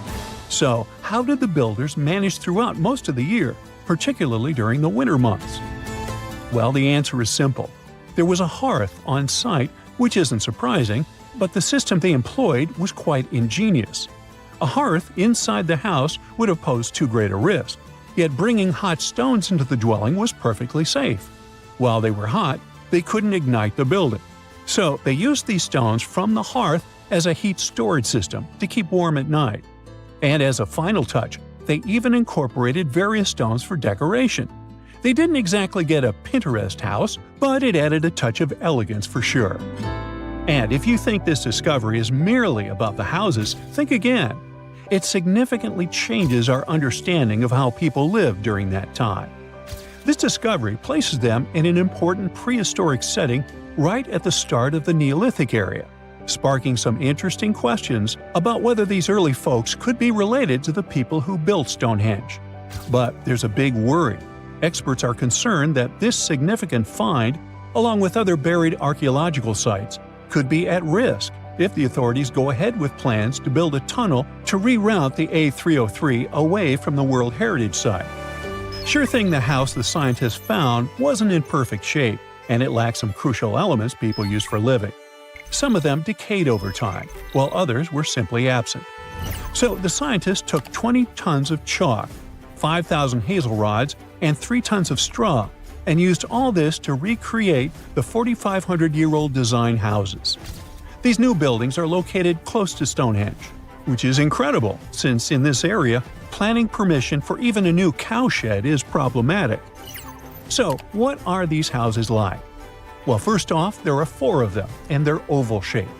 They're built on the foundation of real houses that stood there about 4,500 years ago, just around the time the Stonehenge Eco House was going up.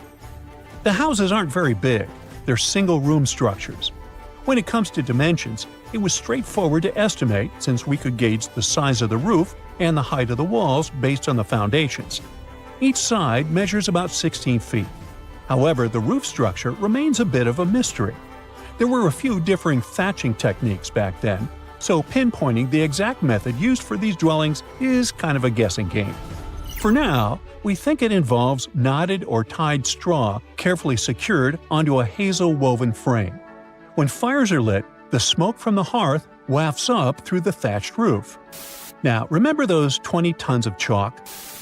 That was needed for the floors and walls. The white chalk walls and floors reflect sunlight and capture heat from the fire. But here's the kicker.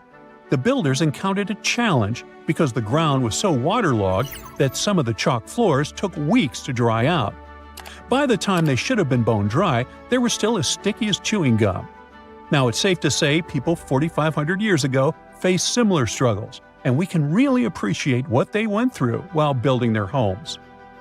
The final layer of daub was applied using rags, giving a smooth, almost shiny finish that looks surprisingly classy. The interiors are furnished with wooden and wicker beds and shelves, along with clay pots and jars, all centered around a cozy hearth.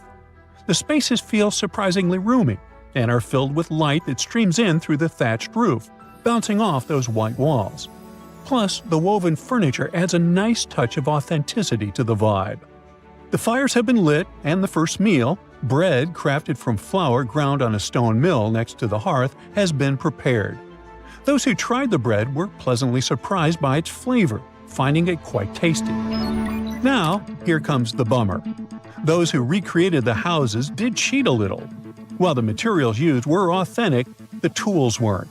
They used cement mixers to mix the daub, wheelbarrows to transport the timber, and logs by the hearth were split with steel axes instead of stone ones. Still, the builders aren't professionals, they're volunteers. So I think a bit of cheating is totally cool in this case. There are other volunteers on site who are more than happy to chat about the daily activities of the Stonehenge builders, from grinding grain with a quern to making rope from rushes. But these houses and the Eco House aren't the only remarkable things in the Stonehenge area. Some years ago, archaeologists uncovered a burial site close to Stonehenge that predates the monument itself. This Neolithic long barrow, dating back approximately 56 to 5,700 years, likely contains the remains of some of Britain's earliest inhabitants. The burial site was identified through aerial images that revealed its distinct shape beneath the crops. Salisbury Plain is rich with ancient sites, including Stonehenge, various mounds, and monuments. The area has remained undisturbed over the centuries, which is likely why so many ancient structures are still intact. This discovery also shows a significant shift in human lifestyle during that era, marking a transition from a nomadic existence to settled farming and animal husbandry, much like the Eco House itself. The long barrow in question measures about 85 feet long and 65 feet wide, though much of its above-ground structure has been lost to farming over the years. If this site is like others in the vicinity, it contains the remains of 30 to 50 individuals, along with cow skulls, which were significant to those early communities. Before we get into the reason why and how there are pyramids all around the world, let's talk about some of the examples. I'll start with the Pyramid of the Sun in Mexico. These folks really knew how to build a city. Their well-planned urban center spanned over 7 square miles and boasted several pyramids. But the Pyramid of the Sun is the most impressive. This giant pyramid was built way back in 100 CE and is one of the biggest structures of its kind in the whole Western Hemisphere. It's so big that it's 216 feet high above the ground. If you ever find yourself in this ancient city, you won't be able to miss the Pyramid of the Sun. It's right there on the east side of the Avenue of the Dead, the city's main north-south street. To build this incredible pyramid, around 1 million cubic yards of material were used, including a special kind of red volcanic rock called hued tizontle. Impressive, huh? We don't know too much about the people who built the Pyramid of the Sun or its purpose. But archaeologists believe there was once a temple on top of it. When explorers went below the pyramid in the 1970s, they found a bunch of cool tunnels and chambers. In 2011, they even found a secret stash of clay pots. obsidian pieces, animal bones, human figurines, and a mask. Who knows what other secrets the pyramid is hiding? If you decide to see this one, you must climb the pyramid using the 248 uneven steps on the west side. Watch your step. Sudan got some pyramids too. Nubian pyramids aren't as big as the ones in Egypt, but they still got around 200 of them. These ancient pyramids have been home to the tombs of the pharaohs of the Meroitic kingdom for almost 1,000 years, who ruled Egypt from Nubia to the Mediterranean Sea. The pyramids at Meroe were constructed using granite and reddish sandstone. Oh, and did you know that Sudan has more ancient pyramids than Egypt?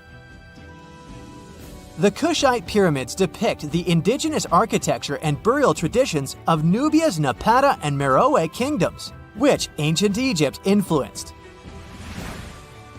Meroe, the burial site of over 40 queens and kings, is the most extensive Nubian pyramid site. The tomb walls depict mummified royals bedecked in jewelry, their wooden caskets containing bows, quivers of arrows, and other artifacts pointing to the Meroitic relationship and trade with Egyptian and Greek civilizations. So if you're looking for some ancient tombs to explore, you may consider skipping the crowds in Egypt and heading on down to Sudan. Let's fly to Iraq to see some more pyramids. Ziggurats have fancy receding layers and tiered temples. Instead of a smooth exterior, it has tiers like a cake. Perfect for all the important work and rituals that went on inside. You can find these towering structures scattered throughout Iraq and Iran, and they're a real testament to the power and skills of the people who built them. One of the biggest and most impressive ziggurats is the ziggurat at Ur. It's basically a giant rectangular pyramid that stands a whopping 70 to 100 feet tall, with 3 levels of terraces and a temple on top. Can you imagine how many baked bricks it took to build that thing? Try 720,000 for just the lower portion. This particular ziggurat was built for Sumerian king Ur-Nammu. Similar to other ones, this pyramid has been around for thousands of years, so it got a little rough around the edges. Thankfully, the Babylonian king Nebuchadnezzar II and some archaeologists came to the rescue in the 6th and 20th centuries respectively, and now you can find this near Talil Air Base. The ziggurat at Ur was built in 2100 BCE by King Ur-Nammu for the moon deity Nana. It was the tallest building in the city, and you could see it from miles around. It was like the medieval cathedral spire of its day. People would come here to bring their agricultural surplus and get their food allotments and seek spiritual nourishment. Sadly, the Nana temple at the top of the ziggurat didn't survive, but we do have some blue glazed bricks that may have been part of its decoration. The lower parts of the ziggurat are pretty amazing though. The architects even included holes in the temple's baked exterior to let the water evaporate from its core.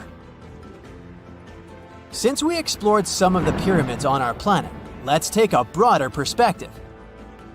They can be found in many parts of the world. Egypt has over 100 pyramids, double that number in Sudan, and dozens of others are scattered in the Middle East and China. The Americas have the most pyramids in total, with more pyramids than the rest of the world combined. These pyramids are located in Mexico, Guatemala, Honduras, and El Salvador. Time to know more about the evolution of pyramids through history. The oldest pyramid is in Egypt. This pyramid was a step pyramid, which was created by placing one layer of stone on top of another. The pharaoh Sneferu is credited with creating the pyramid shape we recognize today. During his 45-year reign, he built 3 pyramids. His first 2 attempts failed, but he finally got it right with the Red Pyramid, which is considered the first true pyramid. It was Sneferu's son, Khufu, who built the Great Pyramid of Giza, which was the tallest human-made structure on Earth for almost 4,000 years. Latin American pyramids are similar to early Egyptian step pyramids, but they were built independently with no knowledge of each other. The pyramids in Sudan were built around 700 BCE and are tall but much narrower than those in Egypt. How in the world did all these civilizations build these things without even texting each other?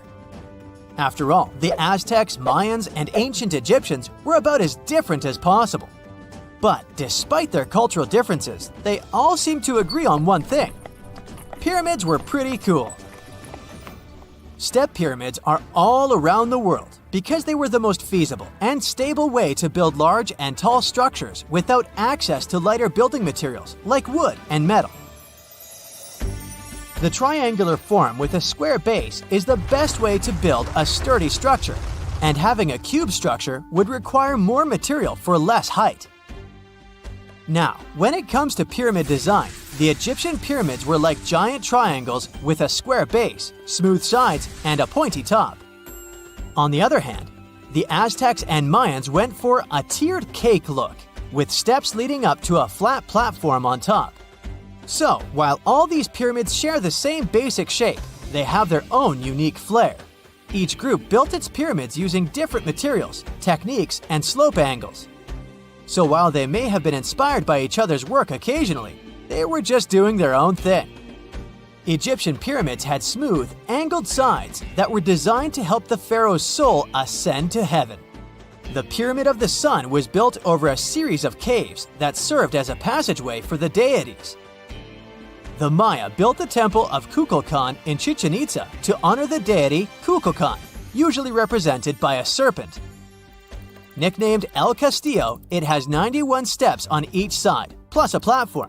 That's 365 steps, one for each day of the Mayan calendar. Tell me, Brightsiders, how were pyramids built? To begin with, humans made them, not a foreign race from space that landed on Earth. You see, one thing that all pyramids have in common is that they were built without advanced tools or even the wheel. It took a lot of people to build them, including skilled laborers and architects. For example, it's estimated that 20,000 people built the Great Pyramid of Giza, and it's believed that most of them were skilled laborers. Building pyramids was a massive undertaking that required years of planning and effort. The Great Pyramid at Cholula, Mexico, took 600 years to complete. I bet you've never heard of the legendary oasis of Zerzura. This ancient city is said to be hidden somewhere deep in the Sahara Desert, and its discovery could mean unimaginable riches and untold secrets. According to an anonymous 15th century Arabic guide, the key to unlocking the city lies in the beak of a bird carved on the city gate. Zerzura might not be as popular as Machu Picchu or the pyramids, but that just makes it more mysterious.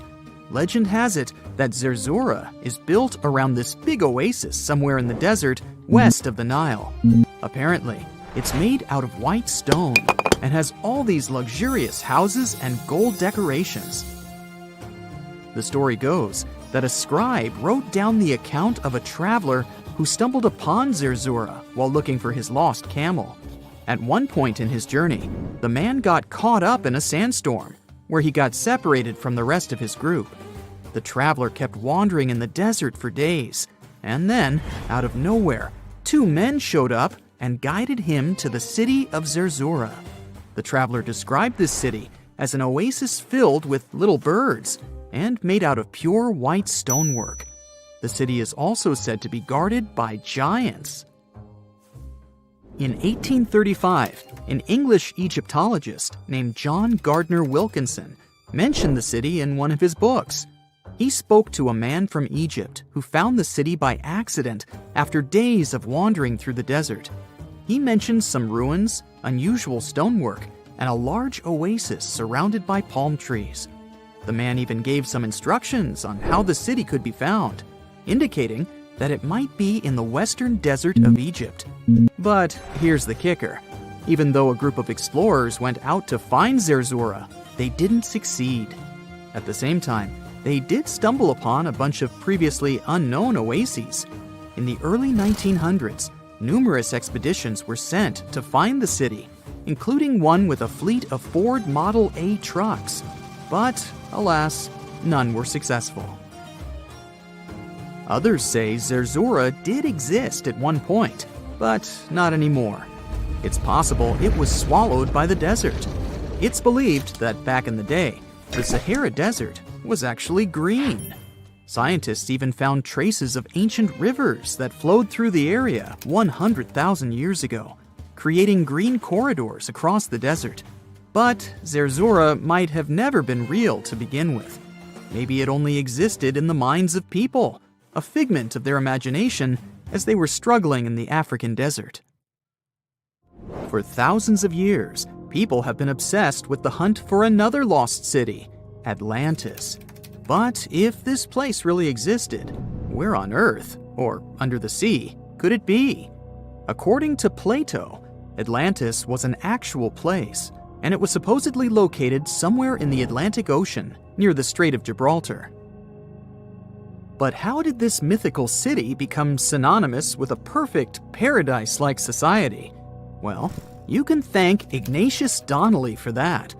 The American writer published a book in 1882 where he outlined 13 hypotheses about the existence of Atlantis. Donnelly truly believed that this lost city was where ancient humans lived in peace and joy for centuries. Donnelly even thought that Atlantis was the original source of many ancient civilizations around the world. And if we just followed Plato's clues, we could totally find Atlantis. Sounds like a treasure hunt, right? What inspired Donnelly to go on this quest in the first place, you might ask? Apparently, an amateur archaeologist discovered the city of Troy, using Homer's The Iliad as a guide. Well, if Troy was real, then why not Atlantis? Back in the day, some people believed that America was the legendary Atlantis.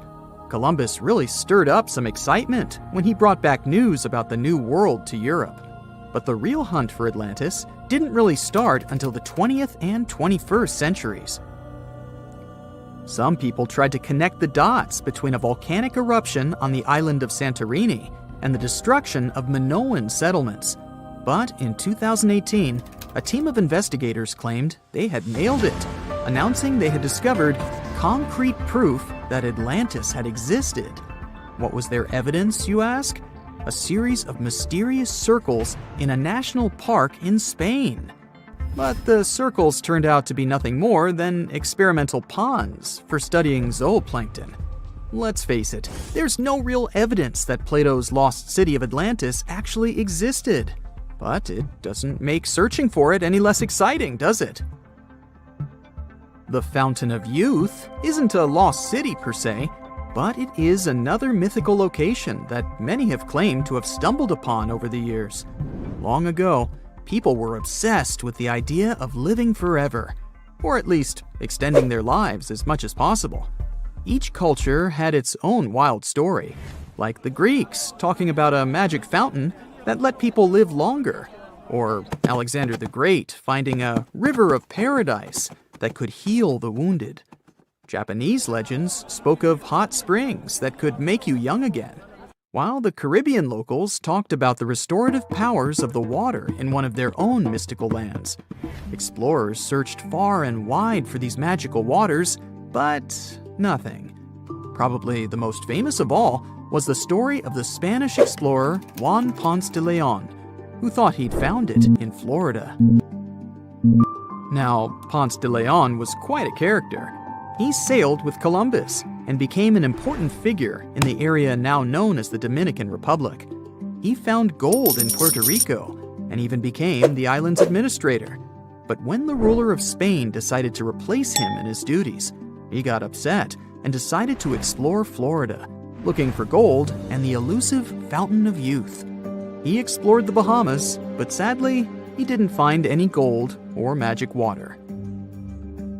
He did, however, make his way to Florida. He explored the coast and even discovered the Gulf Stream. Unfortunately, his last expedition didn't go well, and he was wounded. But the legend of him searching for the Fountain of Youth lived on. Even though historians don't think he was really looking for the Fountain of Youth, thousands of people visit the Fountain of Youth Archaeological Park every year to try the sulfur-smelling water. It's the oldest attraction in Florida, which has been around since the 17th century. Some say the water has unusual properties, but I'll leave that up to you to decide after you visit this place. Norse mythology has its own mysterious land called Thule. It's said to be somewhere between Scandinavia and Iceland, where the sun barely shines and the cold bites hard.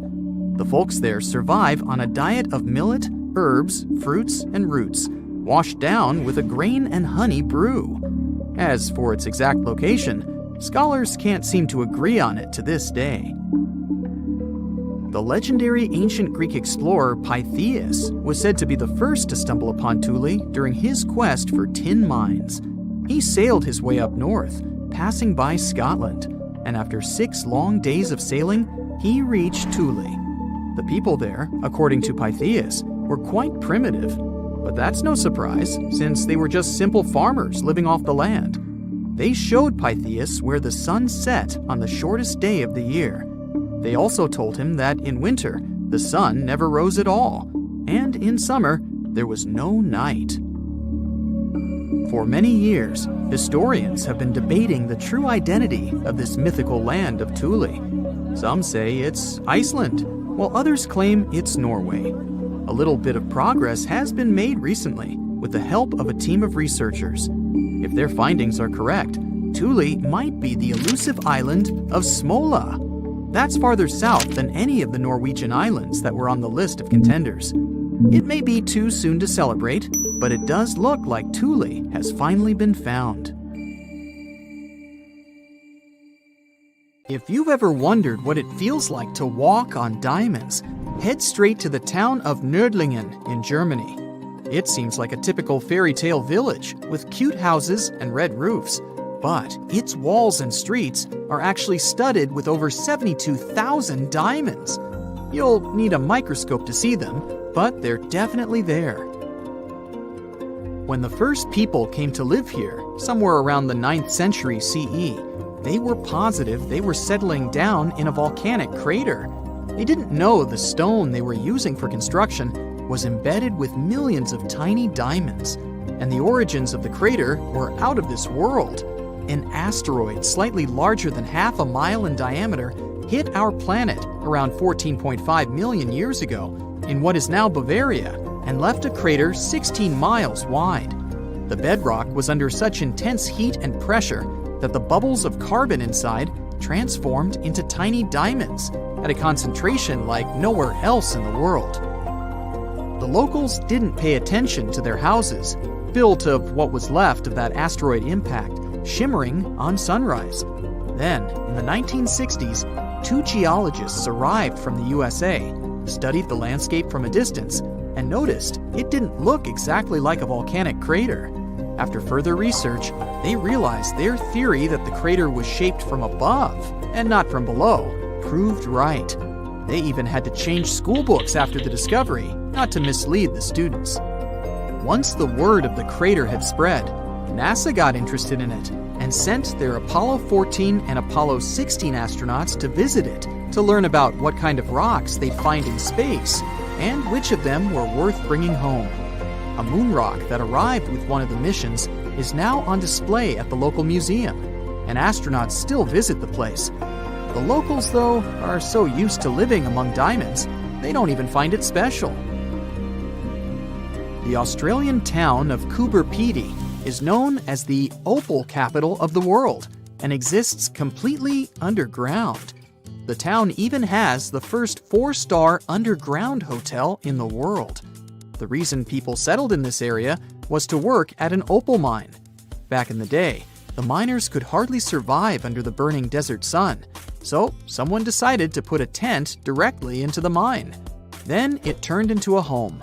Now, Coober Pedy has around 2,500 residents from different countries, about 30 shops, an opal gallery, museums, a bar, and other buildings, and is a popular tourist attraction.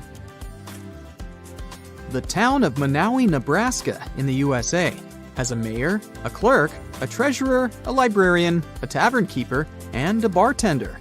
Yet, the population is officially just 1. Elsie Eiler has been doing all those jobs, paying taxes to herself, and voting herself for mayor since 2004. Back in the 1930s, Monowi had a population of 150 people, grocery shops, and restaurants. When farming conditions got worse, people started leaving family by family until it went down to 1 person. If you feel like saving some money on house construction, look up some property in the Spanish town of Centenil de las Bodegas. 3,000 residents live under and into the sides of the Cadiz Mountains and use them as natural walls and ceilings. The first settlers moved in here back in prehistoric times. The rocks keep the houses cool in the summer and warm in the winter. Neft Dashleri in Azerbaijan was built as an oil platform in 1940, directly in the Caspian Sea. Once they discovered rich oil deposits, it started growing and is now made up of a network of platforms with around 5,000 people working and living here. The town has apartments, bridges, a library, a community center, and even a movie theater. The Japanese village of Nagoro has an unofficial second name, the Scarecrow Village. The last children were born here over 20 years ago. It officially has less than 50 residents, but it feels complete thanks to 350 life-size human dolls. When a local lady came back here in 2000 to look after her aging father, she saw the empty streets, shops, and schools. To change that, she and her friends started making cute dolls to replace the residents. The entire town of Whittier, Alaska, lives under one roof of a 14-story building of a former barracks. That's around 220 people who live here all year round, plus all the shops, a police station, a post office, a hospital, and a church. The locals are mostly working in commercial fishing, recreation, and tourism, or for the state ferry and railroad. The idea behind having everyone and everything in one place is to save money on heating in the always cold climate and let the people do all their business inside. This way, they don't have to face the unbearably strong winds. There's a town in Svalbard, Norway called Longyearbyen, where the sun sets on October 25th and doesn't rise again for the next 4 months. When it rises again in spring, the locals gather on the step of an old hospital at 12:15 to welcome the sun and celebrate its return. Then, it doesn't set for over 4 months. It happens because of the way the Earth is tilted on its axis. The sun only rises and sets once each year at the North and South Poles. Longyearbyen is the northernmost town in the world, so it gets affected by that. Its residents occasionally see polar bears and reindeer in the streets and get around on snowmobiles. The Italian village of Viganella was built right at the bottom of a deep valley and on the wrong side of the mountains. They cast huge shadows and deprived the village of the sun for the entire winter. The locals used to live like that for centuries, until one engineer decided to build a large mirror high on the opposite slope of the mountain. It's operated by a computer and reflects light on the central square of Viganella for at least 6 hours a day during the darkest months. Santa Cruz del Islote in Colombia is one of the world's most crowded islands, with around 600 residents in a 2.5-acre area. Fishermen built this island on a coral platform over a century ago. They chose it because of its beautiful location and the absence of mosquitoes. The families of the original settlers were growing, and most of them never left the island. You'll only find people with 6 different last names living here. When the family needs extra space, they just add an extra floor to one of around 100 homes in town. Now it has a school, shops, a church, and 1 restaurant. There is no traffic, since the streets aren't wide enough for cars or trucks, and the distances are perfectly walkable. No one on the island locks their doors, because everyone knows each other, and there hasn't been a single crime. Another place where people don't lock their doors is the Shani Shingnapur village in India. In fact, local homes and even shops don't have front doors, keys, and locks. But locals never feel unsafe. Residents believe their village is under the protection of Lord Shani, who will punish anyone who tries to steal something. A legend says that around 300 years ago, after heavy rain and flooding, the locals found a huge rock. The same night, Lord Shani appeared in the dreams of the village head and promised to protect the village if they kept the rock in the village unsheltered. The deity would live on the rock and oversee the village. Once the first bank opened in the village, they added a glass entrance and a barely visible electromagnetic lock with a remote control to respect the tradition. If you're looking for the most relaxed place in the world, check out the Villages in Florida. You can't move here unless there is at least one person over 55 in your home. And you'd have to leave behind any family members under 19. The most popular means of transportation in the villages is a golf cart. There are all sorts of free fun activities for the residents, so it's far from boring. Rekhat structure is a giant formation in the Sahara that looks exactly like a giant bullseye. It's so wide that you can see it from space. Even the CIA got interested in it.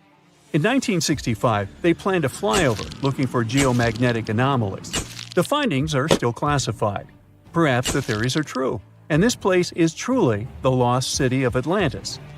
Now, Atlantis supposedly sank beneath the waves, but recent discoveries are pointing us in a different direction. This is an ancient story that goes far back in time, and Plato was the first to mention it. The place had loads of greenery and a curious structure. 3 concentric circles of land surrounding 2 circles of water. 2 key quotes from Plato's writing suggest that Atlantis might not have been a typical island in the middle of the ocean. Plus, Atlantis had a major influence from Africa and Europe, challenging the idea of it being in the Atlantic. It turns out that the Eye of the Sahara and Atlantis look alike. When astronauts saw the Eye of Sahara from above, they initially suspected a meteorite impact crater. But the rings of the structure matched the layout described of Atlantis. More importantly, the Sahara wasn't always a desert. It turned from a tropical region into a desert around 11,000 years ago. Researchers found evidence of a massive river called the Tamaracet that could have sustained a community. This river flowed toward the Rekhat structure, aligning with Plato's description. The Trans-Saharan Seaway ran through the Sahara 50 to 100 million years ago. The sea allegedly destroyed Atlantis around 11,500 years ago, likely due to a rapid rise in sea level caused by the end of the Ice Age. NASA's Worldview imagery shows patterns consistent with this theory. Those concentric rings might be a key to unlocking the secrets of our planet's evolution over millions of years. They're shaped by erosion on resilient rock layers, creating a spooky pattern of ridges and troughs. The central peak stands proud at 1,300 feet. The central part has undergone a significant erosion makeover, revealing a circular structure with a raised peak. Unlike impact craters, the Eye of the Sahara flaunts a striking balance and symmetry. Some say it results from rock uplift, sculpted by wind and water. Others think it's an ancient anticline, eroded to reveal its concentric glory. Then there's a salt diapir theory, suggesting that salt's buoyancy sculpted this beauty.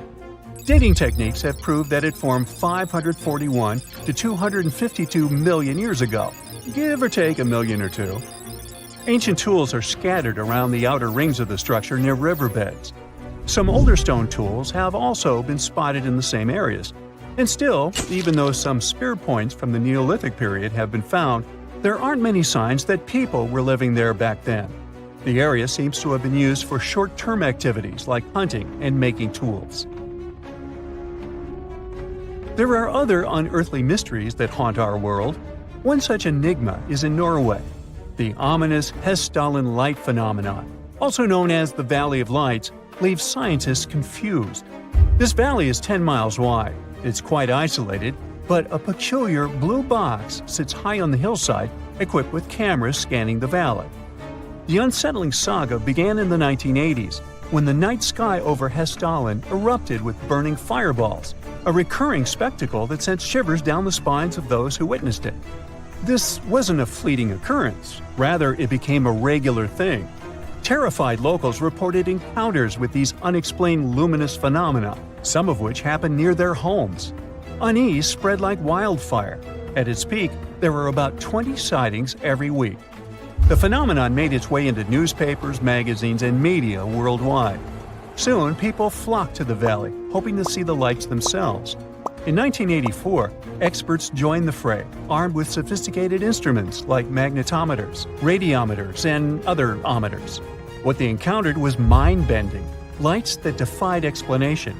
Some moved at a leisurely pace, while others raced through the sky at an astonishing 19,000 miles per hour. People tried to explain these lights: airplanes, distant reflections, ball lightning, satellites, planets, meteors. But the speed and how these lights danced ruled out all those theories. We're slowly approaching another mysterious place.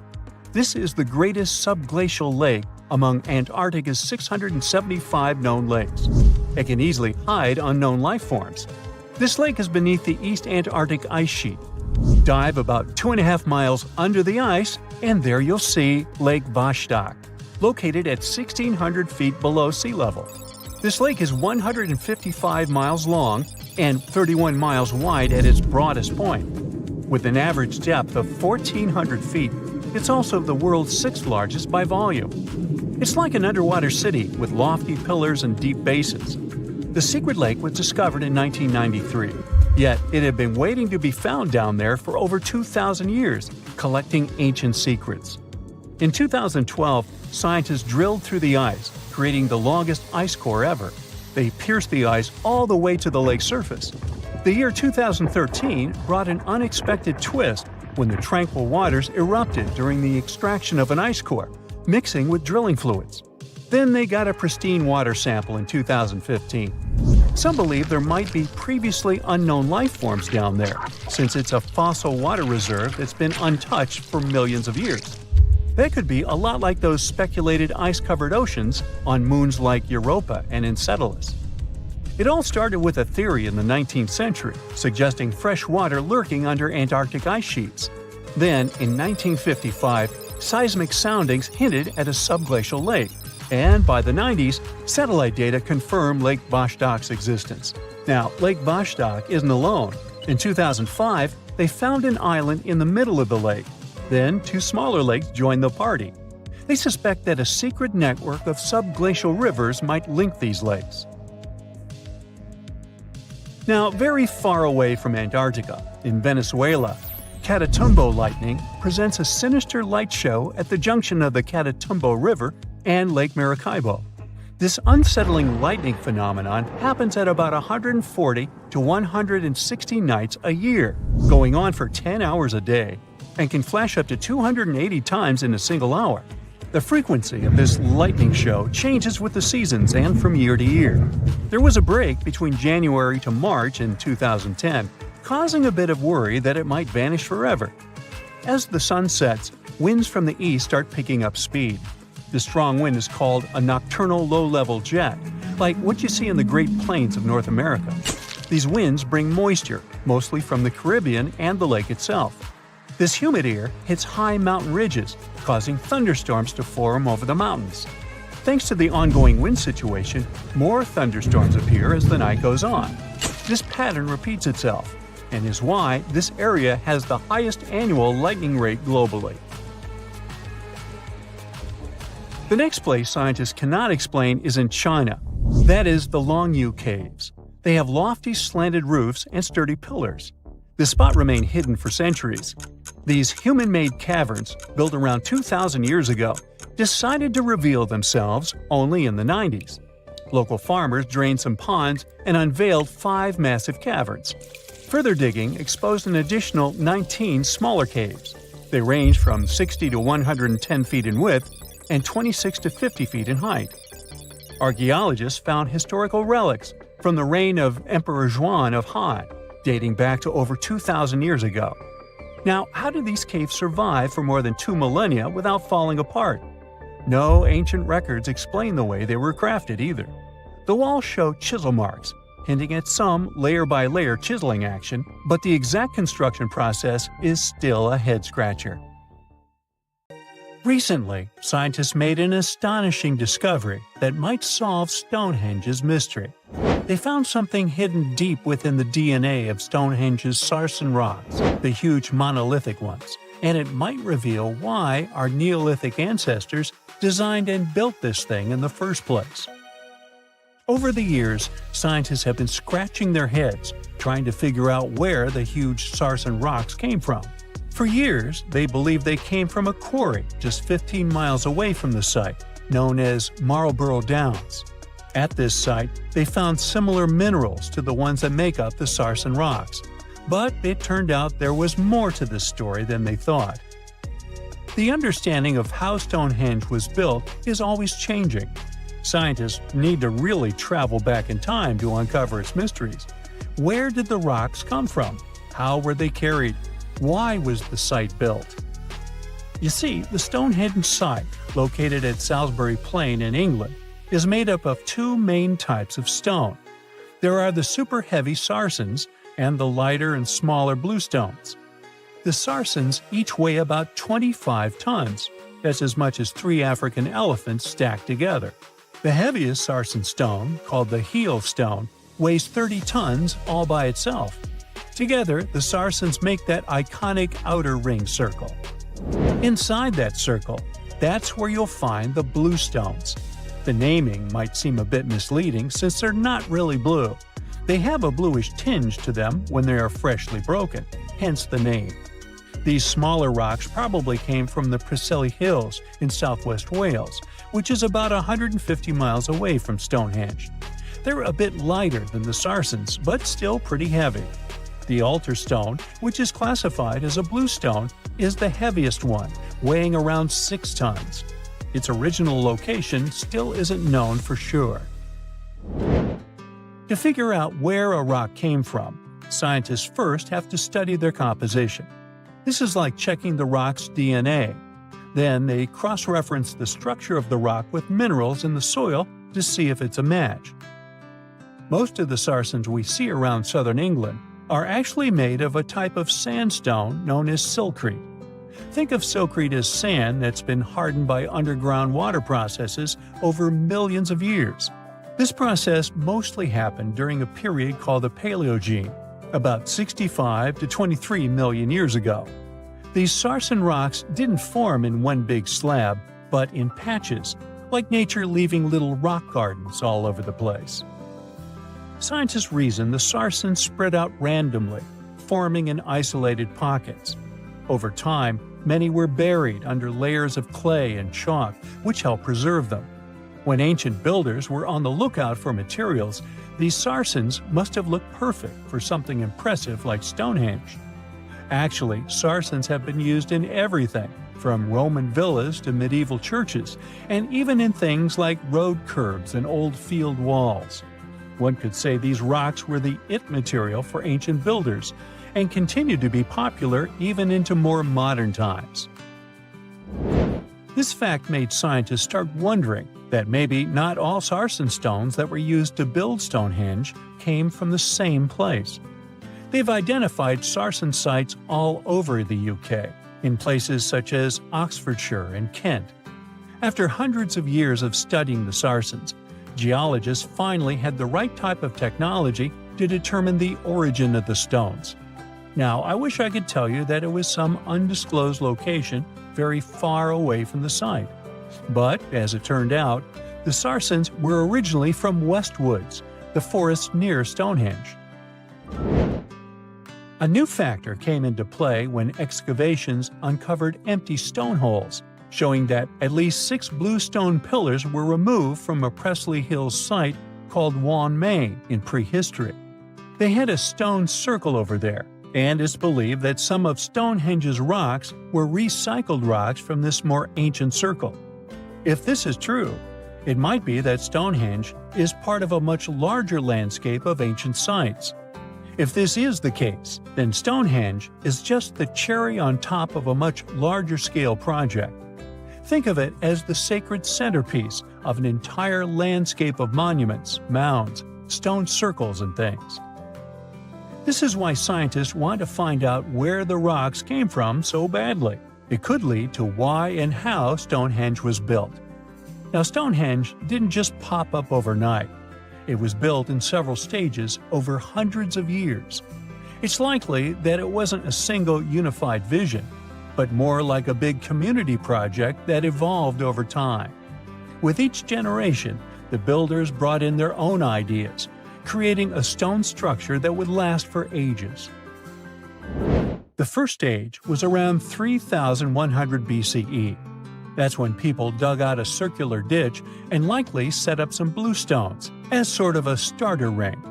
Later, they added the Sarsens and even topped some of them with horizontal stones to form those famous arches you see today, also known as the trilithons.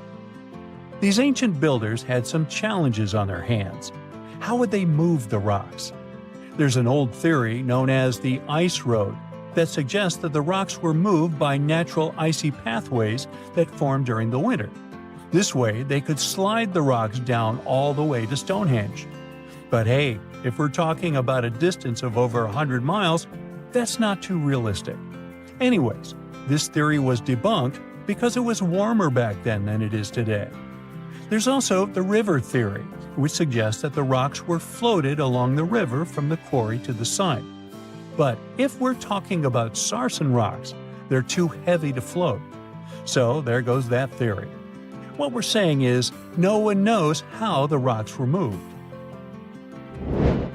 Another interesting science tidbit came from all the research done in Stonehenge. A recent laser survey of the stones revealed the different stone working methods used, and has shown that some of the parts of the monument were more carefully finished than others. In particular, the northeast side and the inner faces of the central trilithons were finely dressed. FYI, a trilithon is one of Stonehenge's most famous shapes. It's when two huge monoliths receive a third one on top of them, connecting the two together. This fancy word is simply Greek for having three stones. But anyways, the bigger question, and the reason Stonehenge is so famous, is why it was built in the first place. Theories are all over the place, and some sound like they're straight out of a sci-fi show. So here's a rundown of the most popular ideas. There's, of course, the solar calendar theory. This one supposes that the stones are aligned with the movements of the sun, especially during the summer and winter solstices. During the summer solstice, the sun rises to the left of the heel stone, that's the lone stone outside the main circle, lighting up the entire monument. Some say it's the ancient version of a calendar, marking the year's longest and shortest days. Some archaeologists think Stonehenge might have been an ancient healing center. Pieces of bluestone have been found chipped away, possibly by people who believed they had healing powers. The theory goes that people traveled from all over to come to Stonehenge in hopes of a cure for whatever was ailing them. There's also some speculation that Stonehenge was the place to be. Think of it as an ancient gathering spot. Some evidence suggests that communities from distant areas traveled to Stonehenge for gatherings, feasts, and ceremonies. Studies of bones found near the site show they came from all over Britain, making it a sort of prehistoric meetup location. This just in, the world's oldest pyramid was built during the last ice age. And I'm not even talking about Egypt. I'm saying our ancestors might have spewed a 27,000-year-old pyramid in West Java. Gunung Padang is not exactly shouting pyramid. It's more of a mound with huge scattered stones tossed all over it. But local people seem to revere it, and they have for centuries.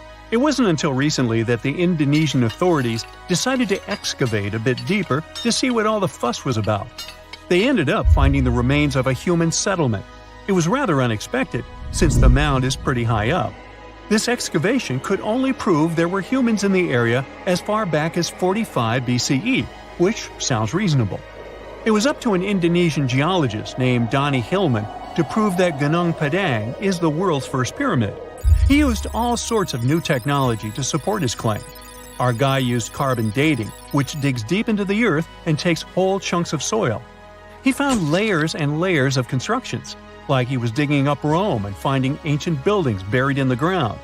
His research proved that there had been caverns and even rooms down there, which could only mean one thing: humans. As for the rocks located up in the mound, they were most likely strategically placed by the people who lived there back in the day. They needed a place to meditate, so they arranged things in a harmonious way. Their smooth surfaces wouldn't be the result of years of erosion, but the works of great sculptures, the Michelangelos of their day, let's say. If this is all for real, then human civilizations began way before we think they did. Our ancestors, the Paleolithic humans, didn't have what it took to be considered a civilization, especially not the tools and knowledge to build pyramids. They needed a lot of masonry skills, which weren't all that available during the last ice age. His peers don't share this view, though. They could believe Hillman's theory if he had found evidence such as charcoal and bone fragments, but he didn't. Flint Dibble, another archaeologist, says that without concrete evidence of human activity, there's no proof of an actual pyramid. In this case, all the data proves is that the soil in the mound dates back to 27,000 years ago. He thinks the rocks on top of the mound just slipped down the hill, like rocks normally do. Only a complex society would have managed to build a stepped pyramid like they claim it was. But according to Bill Farley, an American archaeologist, there's just no reason to believe there were any settlements in Indonesia during the last ice age. Now, just so you know, the oldest known ancient society with this kind of knowledge is probably 11,000 years old and used to occupy the region of modern-day Turkey. Take a look, Turkey's Göbekli Tepe. It's also not a pyramid, but it's the oldest monolithic construction made by humans. Back in the Neolithic period, a lot of people settled there, and there are proofs for it. For example, the walls there are covered in ancient drawings of clothing and wild animals. Until recently, the title of the world's oldest pyramid went to a three-sided construction known as the Djoser Pyramid in Egypt. Djoser is located just a few miles south of the Giza complex in a town called Saqqara. It made its way to popular culture more than once. In the 18th century, it became a common feature in European paintings. Young men from the cultural elite did a grand tour around the world, and Saqqara was at the top of their list. It was also featured in the video game Assassin's Creed, with a digital representation way more accurate than many historical drawings of the thing. That was kind of a big deal in ancient Egypt, to build pyramids for kings to spend their afterlives. And if you thought the Khufu pyramid was the oldest one in the world, well, Djoser was built 70 years ahead of that time. The development of new technology has allowed archaeologists to make groundbreaking discoveries, and a new, or should I say ancient pyramid in South America might win the title in dispute. It turns out that pyramids were also pretty fashionable in the Americas in the old days. Among them are the iconic pyramids of Guatemala's Tikal temple complex, the same ones that appeared in Star Wars No. 4. But to find the oldest pyramid in the Americas, one would have to travel to Peru. Deep in the Peruvian desert, archaeologists stumbled upon a sprawling ancient metropolis known as Caral. At first, researchers believed that the settlement was pretty recent, since the site was way too complex for ancient technology to handle it. As we said, Caral is a desert town, like Las Vegas, but without all the hoopla. This means no easy access to water. And for cities like these to thrive, they need a considerable irrigation system, which leads us back to complex technologies. The Peruvians surprised us all with this new discovery. This site was huge, filled with an amphitheater, houses, and religious buildings. The whole thing probably sprawled through 370 acres.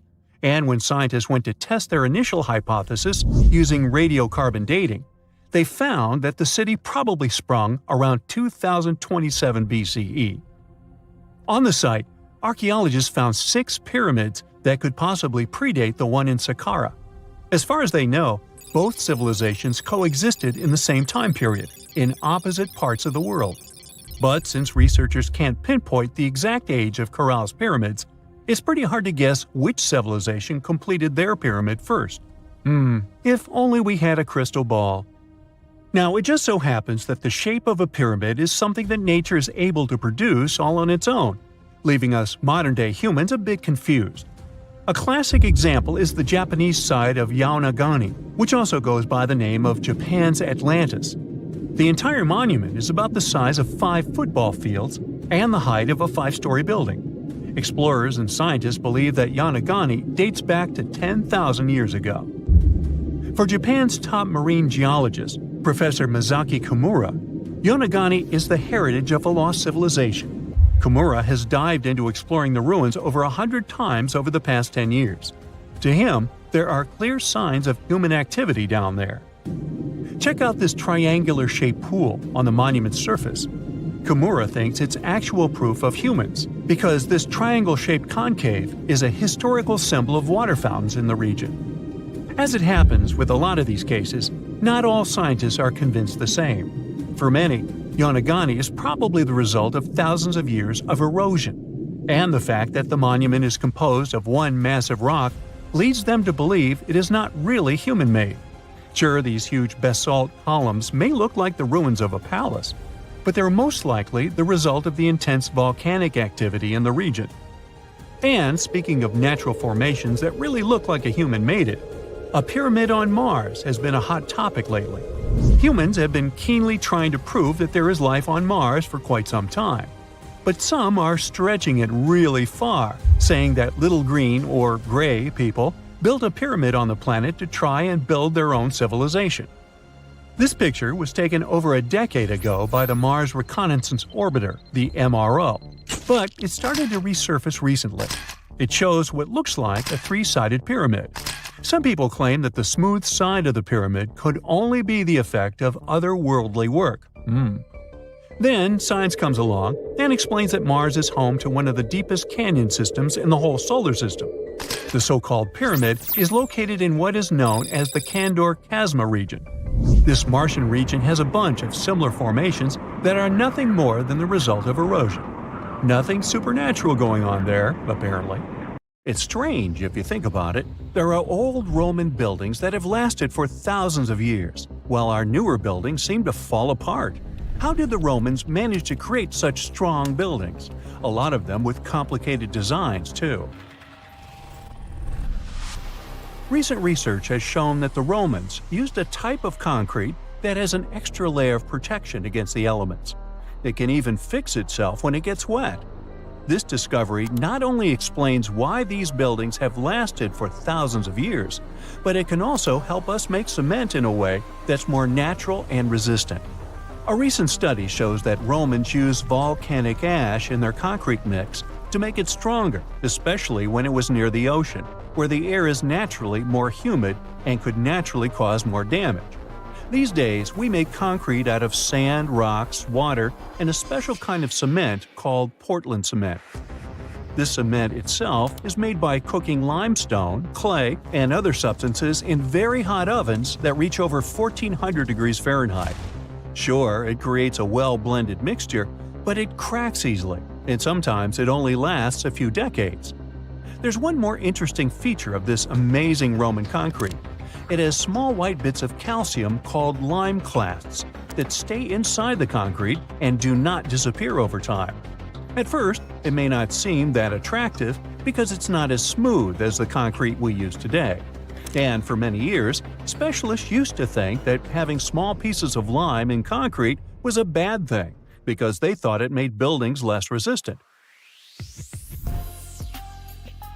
But researchers found out that these tiny pieces actually help the concrete fix itself. I wish I could fix myself that easily. They discovered that when the concrete got cracks, it seemed to magically fill them with a substance called calcium carbonate found in the lime clasts. The Romans made their concrete by mixing sand, volcanic ash, and burned limestone together and adding water. This is called hot mixing. When the water and lime mix together, they have a chemical reaction that makes the mixture get very hot, up to 200 degrees Fahrenheit. This also causes those tiny pieces of lime to form. Now, this concrete can get cracks, and when water, rain, or seawater gets in, it makes the calcium in the concrete dissolve.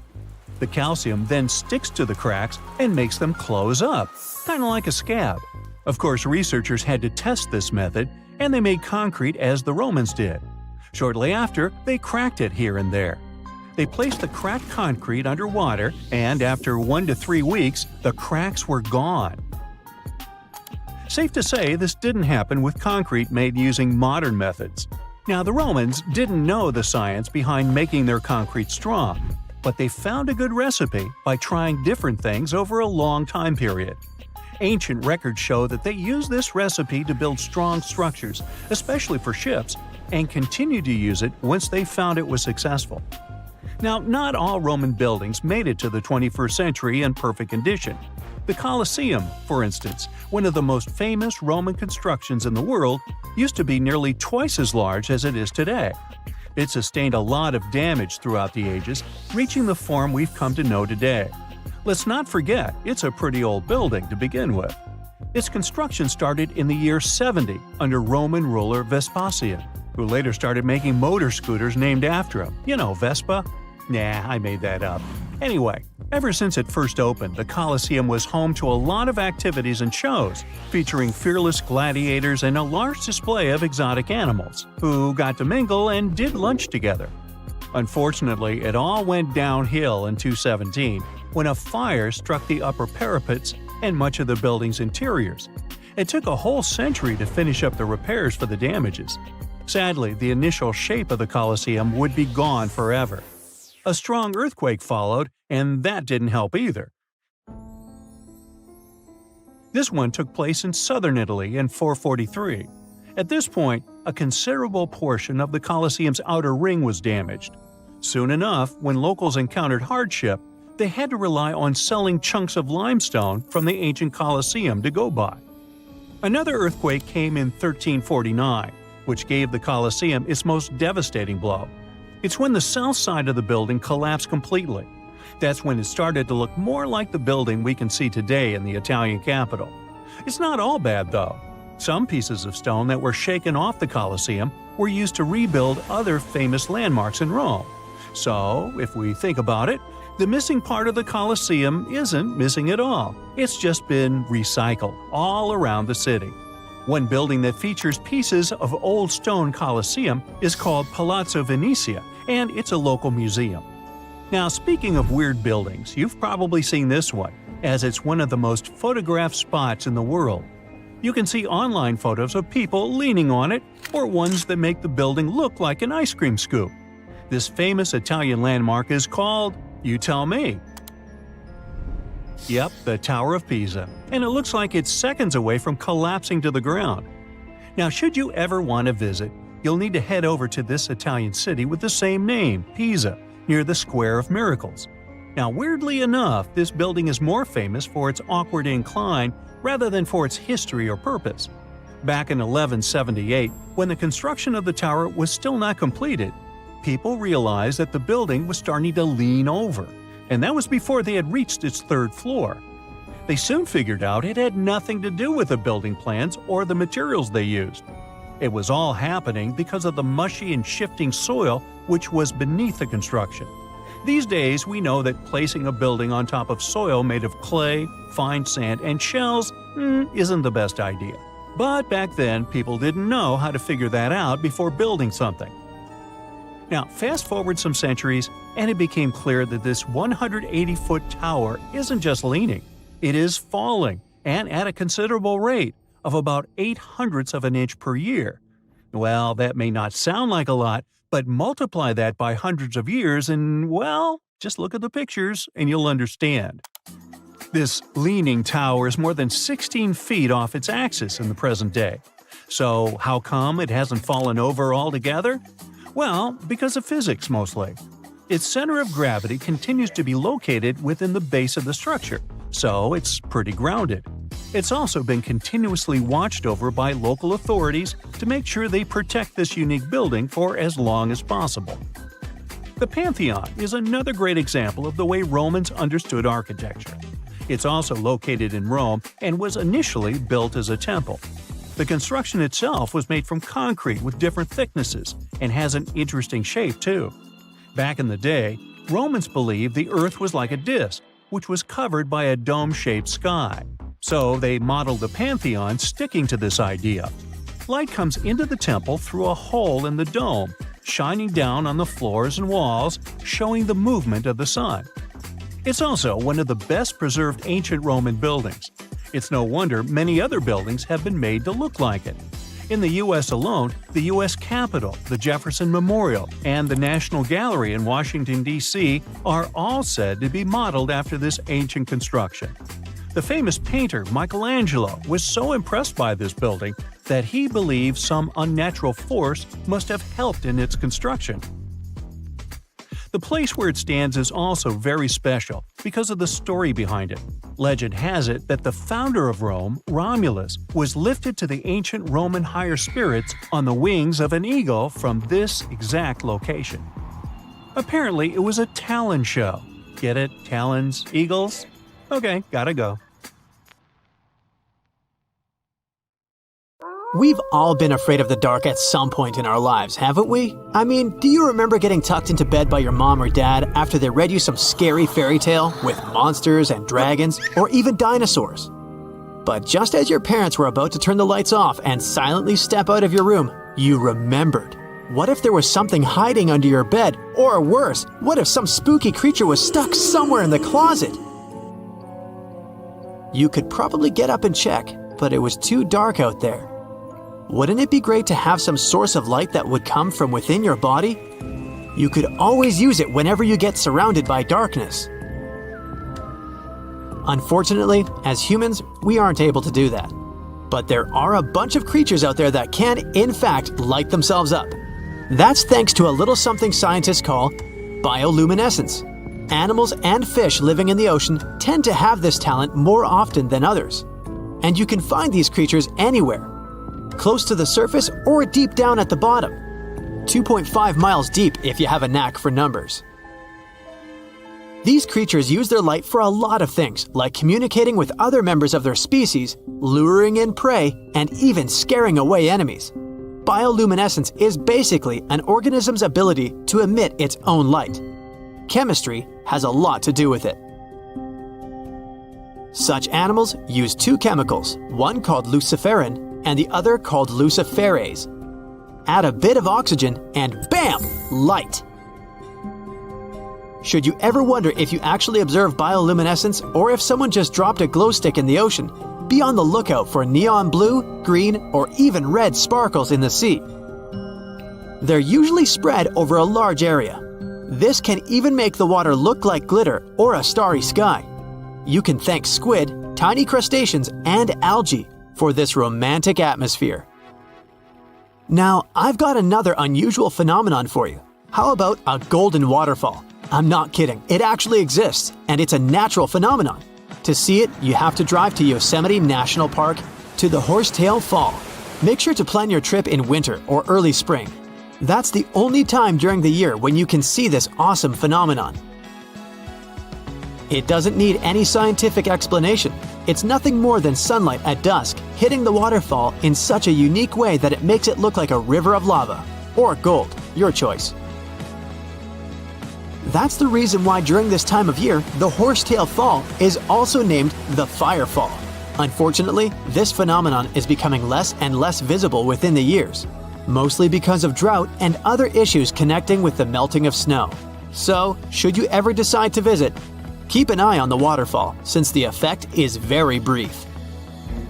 Ever heard of a dirty thunderstorm? It's also called volcanic lightning.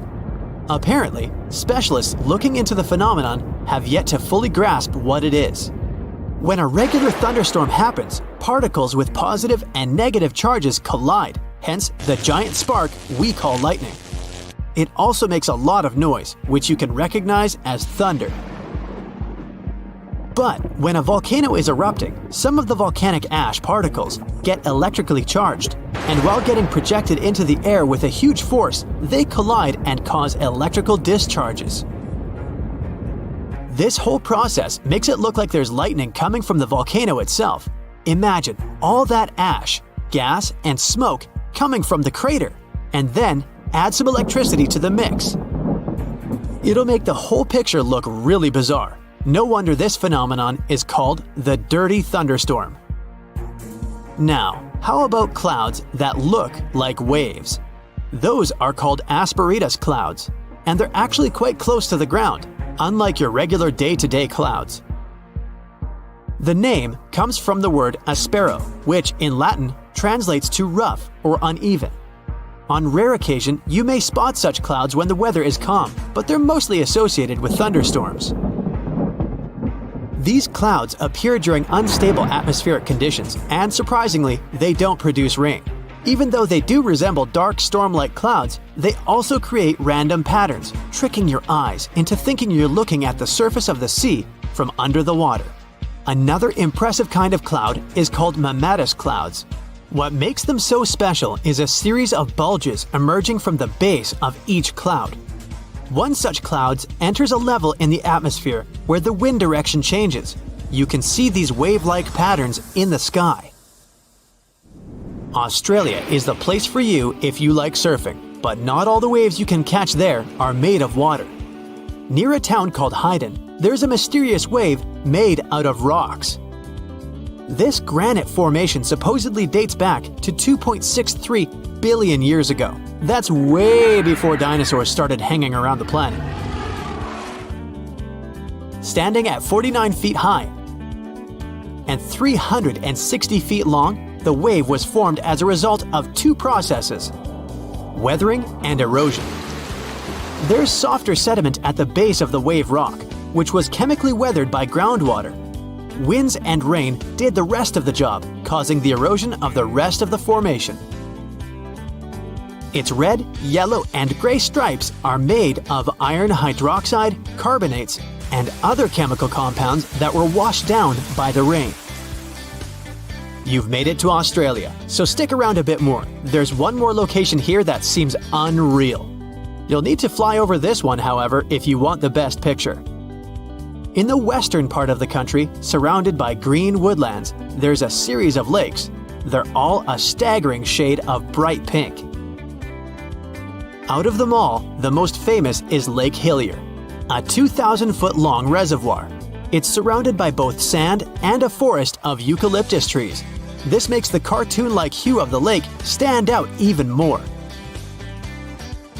One of the many theories explaining the color of these mysterious lakes is connected with algae. These algae appear to gather high levels of a substance called beta-carotene, which has a red-orange pigment in it. Another explanation involves haloarchaea. Those are microorganisms that sometimes look red. Even if you don't enjoy flying, the lakes are great for taking a swim. They're not toxic, even though they have loads of salt in them. This means you'll be able to stay afloat easily, and the water won't damage your swimsuit. During winter up north in Canada, a bizarre phenomenon happens at Lake Abraham in Alberta. Underneath the frozen surface, you can spot some weird objects that look like frozen jellyfish. It's definitely not the case, as these creepy formations are just frozen methane bubbles. Those are pockets of gas that were trapped underwater and got stuck there after the lake had frozen. They appear when leaves and grass fall into the water and bacteria digest them. This process transforms them into methane. This phenomenon is as beautiful and strange as it is dangerous. The pockets of methane can easily become highly flammable. When the temperatures rise during the spring, the ice melts and these bubbles start popping and fizzing. It's a spectacular sight to observe. Picture a lake filled with soda. Remember not to bring any source of fire. It can be very dangerous for visitors. You can check out these types of lakes all across Canada's Banff National Park.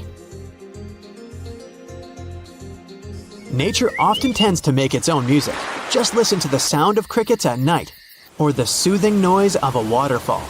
But in Bucks County, Pennsylvania, there's a strange geological phenomenon which takes nature soundtracks to a completely different level. These are called the ringing rocks, and scientists still can't explain their unusual behavior. If you strike these rocks with a heavy object, like a hammer or another rock, the stones will make a ringing sound, as if they were hollow, but they're not. What makes the ringing rocks even more bizarre, apart from the mysterious sound they make, is that no animal wants to hang around there. Even though the rocks are surrounded by a thick forest, scientists haven't managed to trace any animal activity in the area yet. Even more striking is the fact that despite all the trees around the rocks, you won't find any leaves lying on the boulders. What makes these rocks so unappealing for both animals and vegetation is still up for debate. Imagine you've booked a tour through the jungles of Costa Rica. All of a sudden, you stumble upon a huge stone sphere, nearly the length of a king-sized bed in diameter. How on earth did it end up there? And what does it symbolize? You immediately ask your guide. He's not as amazed as you are and tells you that there are actually several hundreds of them scattered across the south of the country. The mysterious stone spheres don't have an official name. The locals simply call them las bolas, which means balls in Spanish, while historians refer to them as Diques spheres, after the culture that produced them. Scientists have studied the sediment layers of the earth around them and estimate that the earliest were made around the year 600 CE, and the newest ones date to the year 1000 CE. Many of the spheres were relocated after their initial discovery, and that's why archaeologists can't date them precisely. The Diques culture completely disappeared shortly after they were discovered by the Spanish in the 16th century.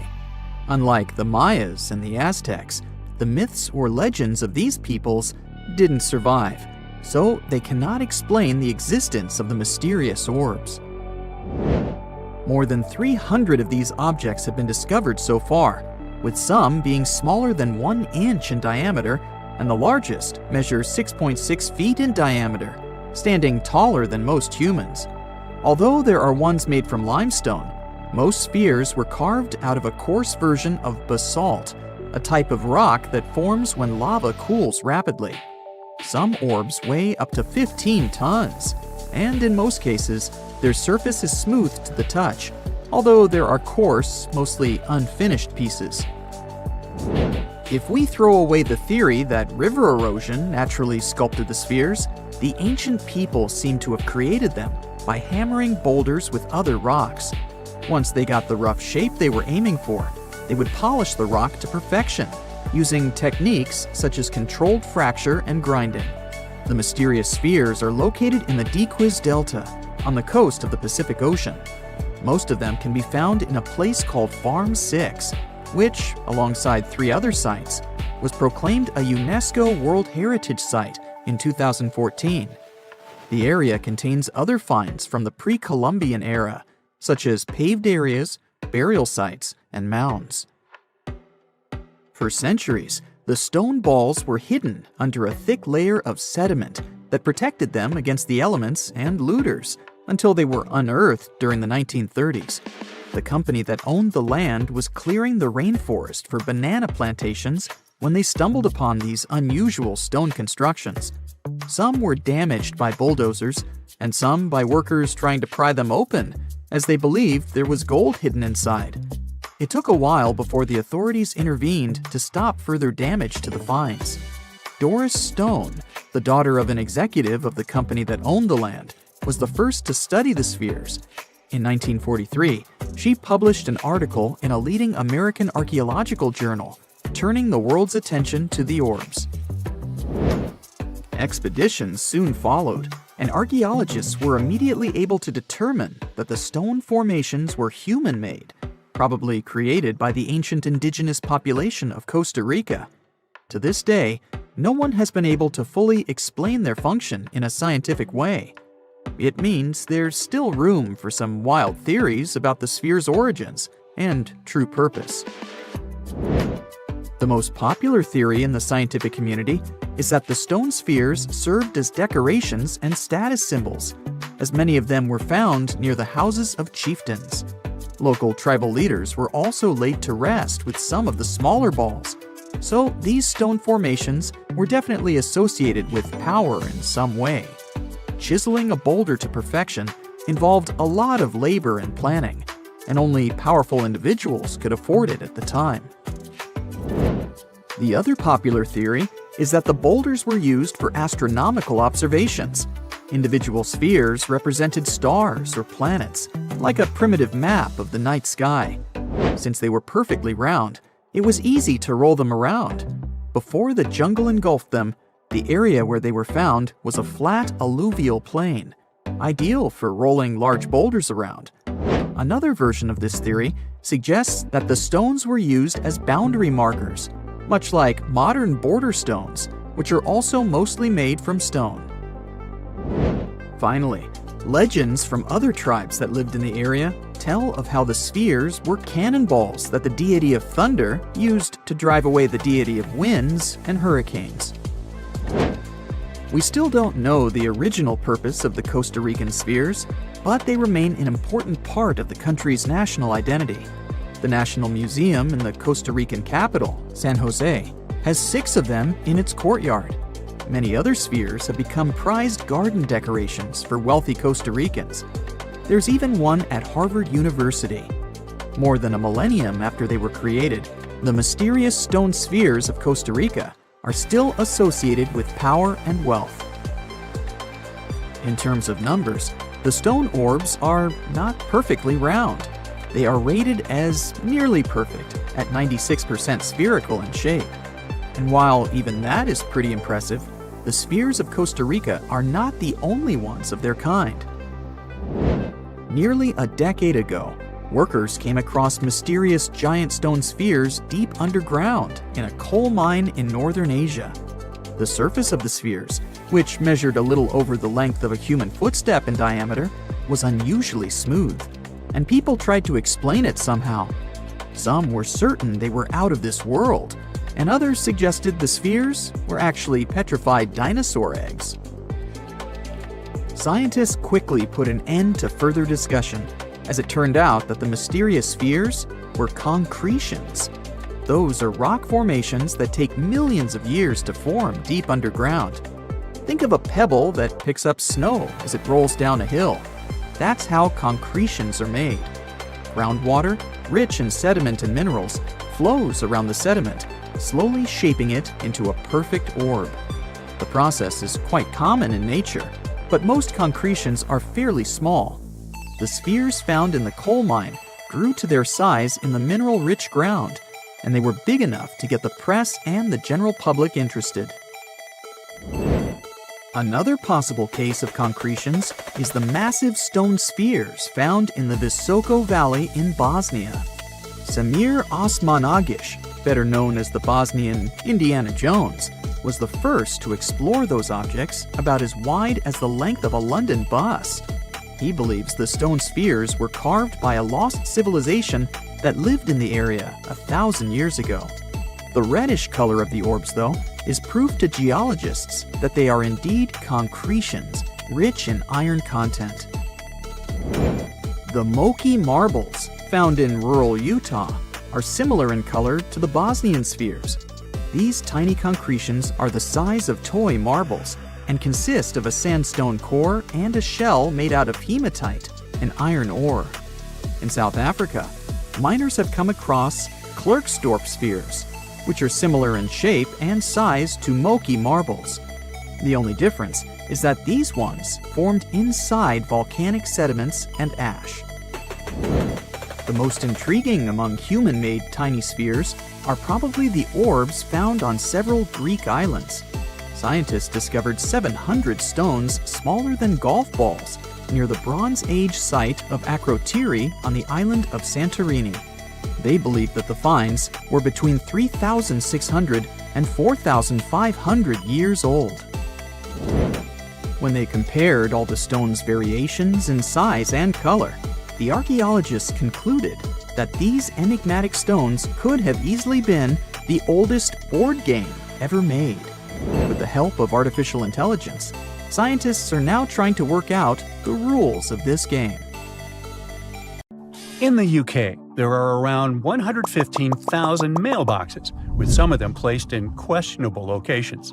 Look here, we're on a deserted stretch of Caithness Moorhead, and here, just smack dab in the middle of nowhere, between the quarry and some moorland, stands a solitary mailbox. It was local teacher Chris Aitken who stumbled upon this oddity near Worth Hill, close to John O'Groats. Now, John O'Groats is a tiny village 2.5 miles northeast of Canis Bay, in the historic county of Caithness, Scotland.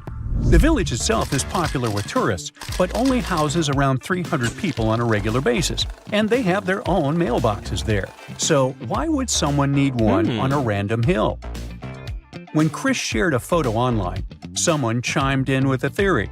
A while back, an entrepreneur was selling tiny parcels of land near Campster, claiming buyers became lairds with their little plots. Could this mailbox be related to that? Now, the box, proudly labeled Laird of John O'Groats, features the name Thorsten Sommer and an address in Germany. There's a PIN number on the front, but when Chris opened it, all he found was a website link. The site has pics of Sommer waving a Scottish flag and talking about his love for Scotland, even calling himself the Old Scotsman. Chris tried reaching out through the website for more info, but hasn't heard back. It might be linked to Sommer's reported purchase of a tiny patch of land. But buying Scottish laird titles is often seen as a fraud, giving no real title at all. The area around Worth Hill has had some recent police action too, after a body was found nearby. Ooh, could that somehow be connected to this mysterious mailbox too? Well, enough of the detective stories. Let's dive into some high-end fashion, shall we? So, you might have come across that funky image popping up all over the internet, claiming there's a pop-up Prada store in the Texas desert. Well, it's kind of true and kind of not. Yes, there's a shop, sort of. It showcased a whole range of Prada gear worth around $80,000. And guess what? Miuccia Prada herself handpicked the items. But still, you couldn't buy a single thing there. No cashiers, no shop assistants. It was like the place was permanently closed. The twist? It's actually an art installation. Made entirely of biodegradable materials, it was designed to gradually blend back into nature, taking a fun jab at our current consumer culture.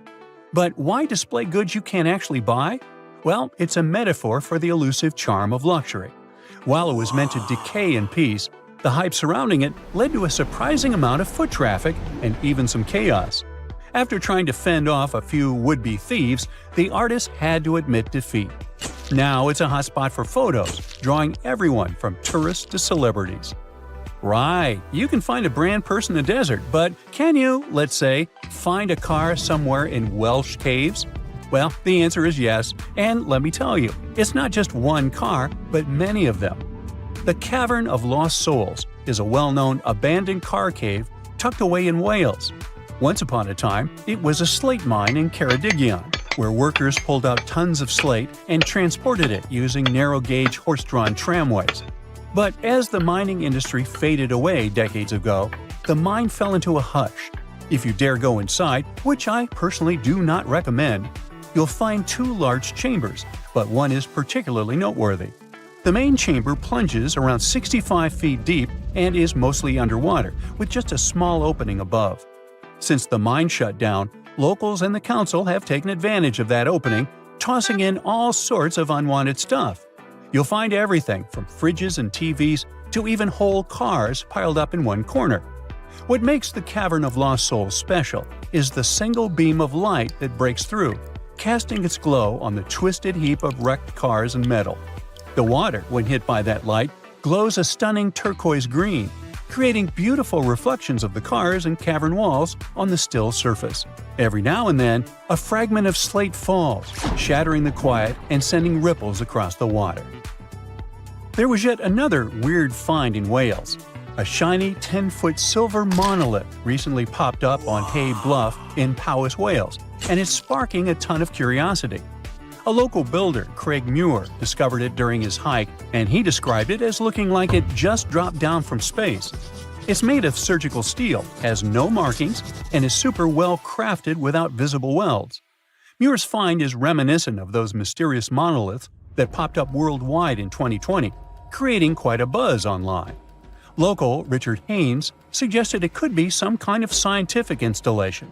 But with national park rules against unauthorized structures, it might not be there for long. With no visible tracks around it, Muir speculated it could have been brought in by a group or even dropped from a helicopter. Now, this isn't the first strange monolith sighting. Similar ones have been spotted in Utah, the Isle of Wight, and even Glastonbury Tor, where one was humorously marked "Not Banksy." However, it could be easily him. The UK is the leading country in terms of the number of Banksy's pieces of art. As of 2023, there were 70 of them. No wonder, as he is reportedly British and was born in Bristol. The Atacama Desert in northern Chile, the driest non-polar desert on Earth, features a bizarre sight at kilometer mark 1309 on the Pan American Highway, a giant cement hand that towers 36 feet above the sand. Looks creepy, right?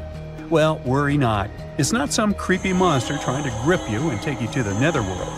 It's not an ancient relic from a lost civilization either. A professional sculptor created this quirky landmark back in 1992. Despite its remoteness, the hand is frequently targeted by graffiti, so local volunteers must clean it up twice a year. And by the way, it's not the only landmark of this kind. The very same sculptor also created a similar hand in Punta del Este, Uruguay, called Man Emerging to Life, and it represents the idea that a giant might be holding South America in a stone grip. Hey, works for me. Now check out this giant stone sphere hidden in the forest of Bosnia's Visoko Valley. What do you think? Is it an ancient relic or a modern art installation? Share your thoughts in the comments. But to be completely frank with you, which I always am, nobody really knows for sure. Experts think this sphere, which measures around 10 feet across, is just a naturally occurring rock formation called a concretion. These iron-rich balls get their reddish color from the high iron content and form when mineral particles stick together over time. While concretions can take on some pretty wild shapes, the exact process of how they form is still a bit of a mystery. Then there's this archaeologist, often called the Bosnian Indiana Jones, who claims it's actually a man-made artifact from over 1,000 years ago. Spherical concretions aren't unique to Bosnia, though. You can find them all over the world, like these boulders in New Zealand, massive round stones that are over 60 million years old. There are also cannonball concretions in North Dakota. And let's not forget about the man-made stone spheres crafted by the Diquis people in Costa Rica, which are perfectly shaped and arranged, definitely a testament to human creativity. So while the Bosnian sphere is super intriguing, it's probably just an ancient concretion and not a remnant of a lost civilization. Bummer. Finally, some things are so well hidden that you have to go deep down into the seafloor to get a glimpse of them. Once a hedonistic hotspot for the Roman elite, Baia was like the Las Vegas of its time, but now its ruins are submerged underwater. This resort city thrived on volcanic hot springs and attracted the likes of Nero and Caesar, who even built vacation villas there. However, in the 8th century, Baia lost a battle and was abandoned by 1500. As the water levels rose, much of the city was lost beneath the bay. Today, you can explore Baia's ancient ruins in one of the few underwater archaeological parks in the world. Hold your breath. Scientists found an entire city of Gaiangola that was hidden beneath the dense jungles of Mexico for 600 years. It covers 360 hectares, had over 1,000 buildings, 2.5 miles of defensive walls, a network of internal roads, and a well-planned urban layout with temples and ball courts, and separate neighborhoods for the elites and commoners. For centuries, people believed there was just an abandoned fortress there, based on stories passed on from generation to generation. Until recently, there was no way to see how truly huge it was without spending years on the ground. But thanks to the new technology, a remote sensing tool called LiDAR, they got a 3D model of the area in just 2 hours from a plane. Gaiangola was built between the years 1350 and 1521. It was a crucially important place for the Zapotec people, a group that had lived in the area since around 700 BCE. In Gaiangola, families lived together in homes with big patios in the middle, surrounded by rooms. When families got bigger, they built more rooms and made their homes larger. The study found that both the leaders and regular people worked together to make the city better. Because Gaiangola was surrounded by mountains, they used this land wisely and built their houses in a way that fit the slopes and let rainwater flow naturally. This helped keep their homes safe and strong. They were built so well that many of these buildings are still standing, even after hundreds of years.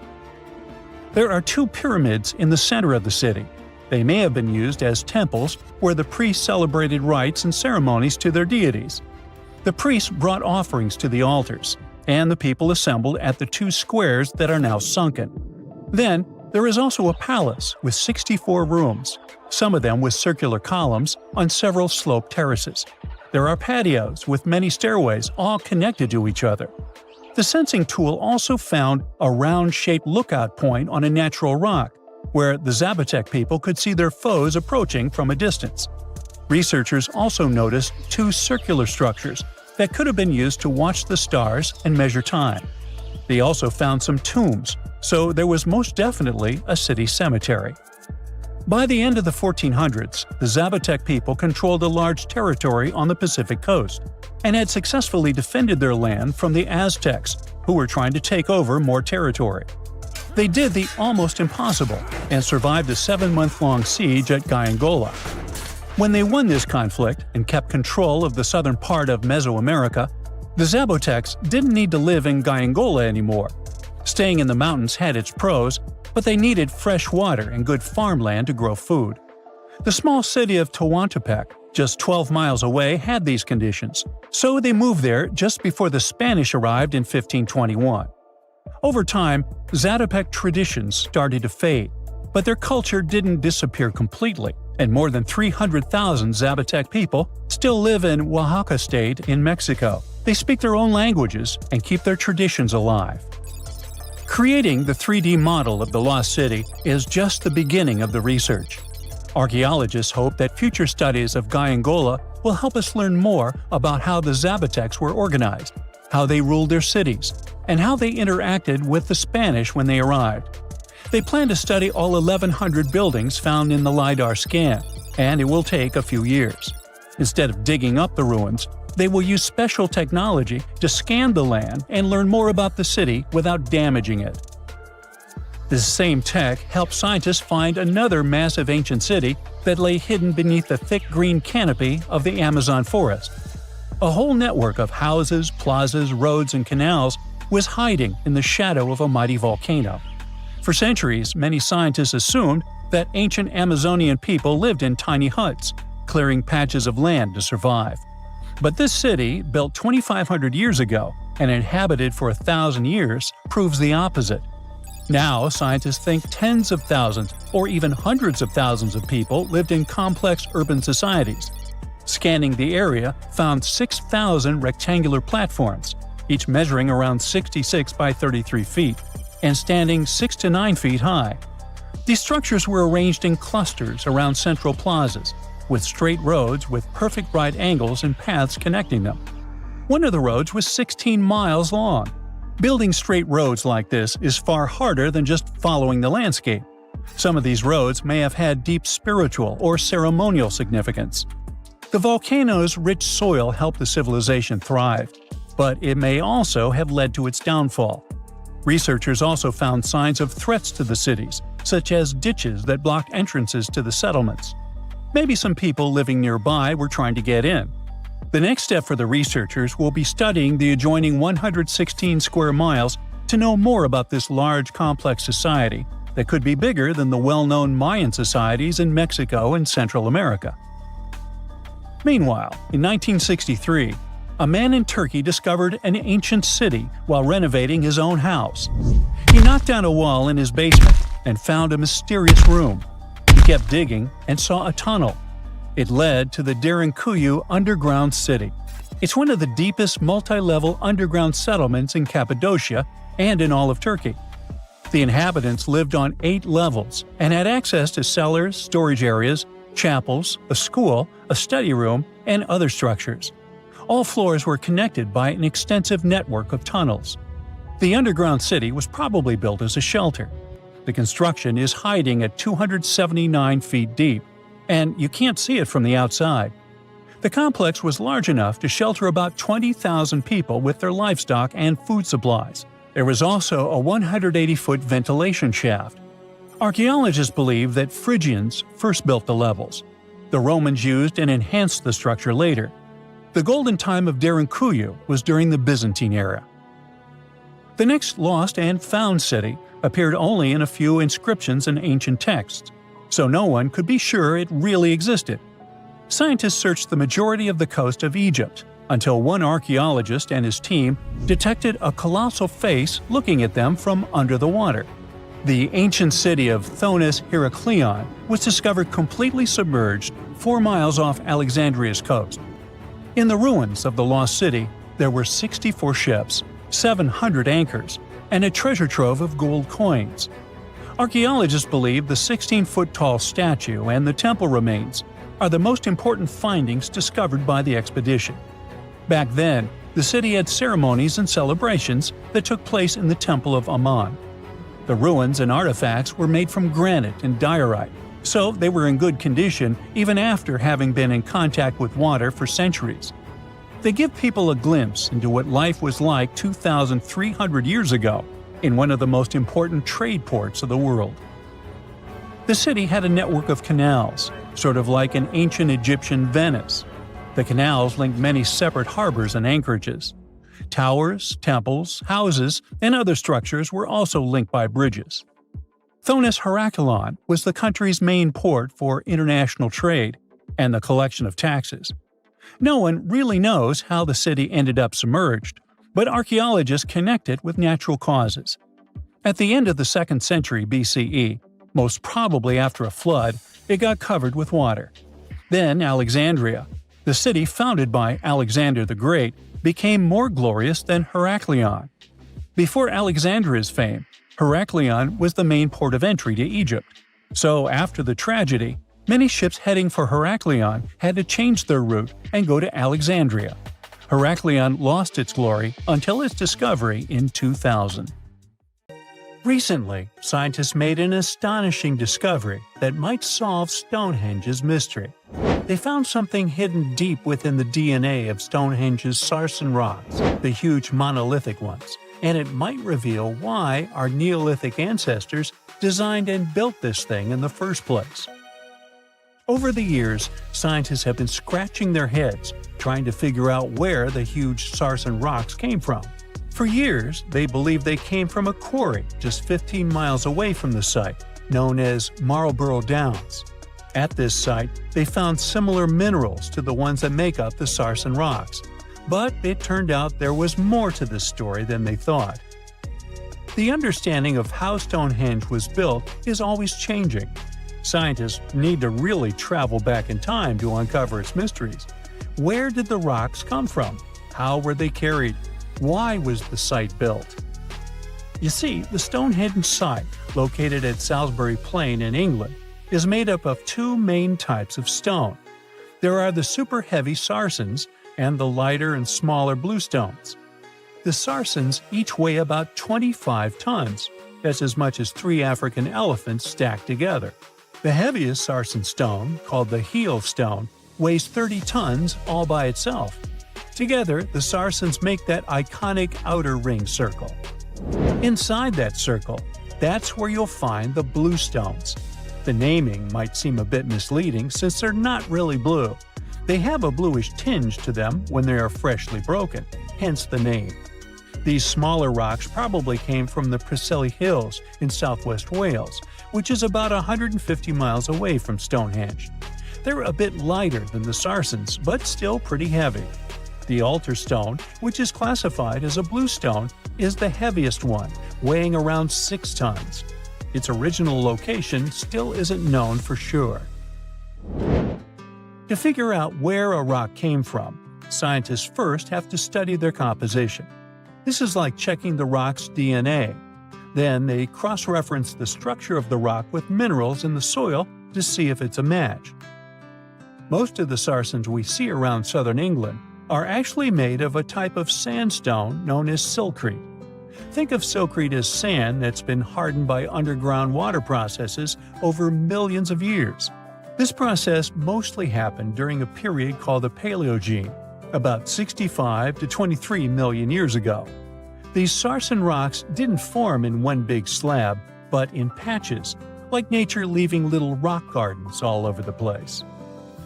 Scientists reason the sarsens spread out randomly, forming in isolated pockets. Over time, many were buried under layers of clay and chalk, which helped preserve them.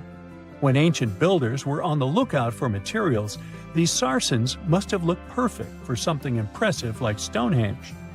Actually, sarsens have been used in everything, from Roman villas to medieval churches, and even in things like road curbs and old field walls. One could say these rocks were the it material for ancient builders, and continue to be popular even into more modern times. This fact made scientists start wondering that maybe not all sarsen stones that were used to build Stonehenge came from the same place. They've identified sarsen sites all over the UK, in places such as Oxfordshire and Kent. After hundreds of years of studying the sarsens, geologists finally had the right type of technology to determine the origin of the stones. Now, I wish I could tell you that it was some undisclosed location very far away from the site. But, as it turned out, the sarsens were originally from Westwoods, the forest near Stonehenge. A new factor came into play when excavations uncovered empty stone holes, showing that at least 6 blue stone pillars were removed from a Pressley Hills site called Wan Main in prehistory. They had a stone circle over there, and it's believed that some of Stonehenge's rocks were recycled rocks from this more ancient circle. If this is true, it might be that Stonehenge is part of a much larger landscape of ancient sites. If this is the case, then Stonehenge is just the cherry on top of a much larger scale project. Think of it as the sacred centerpiece of an entire landscape of monuments, mounds, stone circles, and things. This is why scientists want to find out where the rocks came from so badly. It could lead to why and how Stonehenge was built. Now, Stonehenge didn't just pop up overnight. It was built in several stages over hundreds of years. It's likely that it wasn't a single unified vision, but more like a big community project that evolved over time.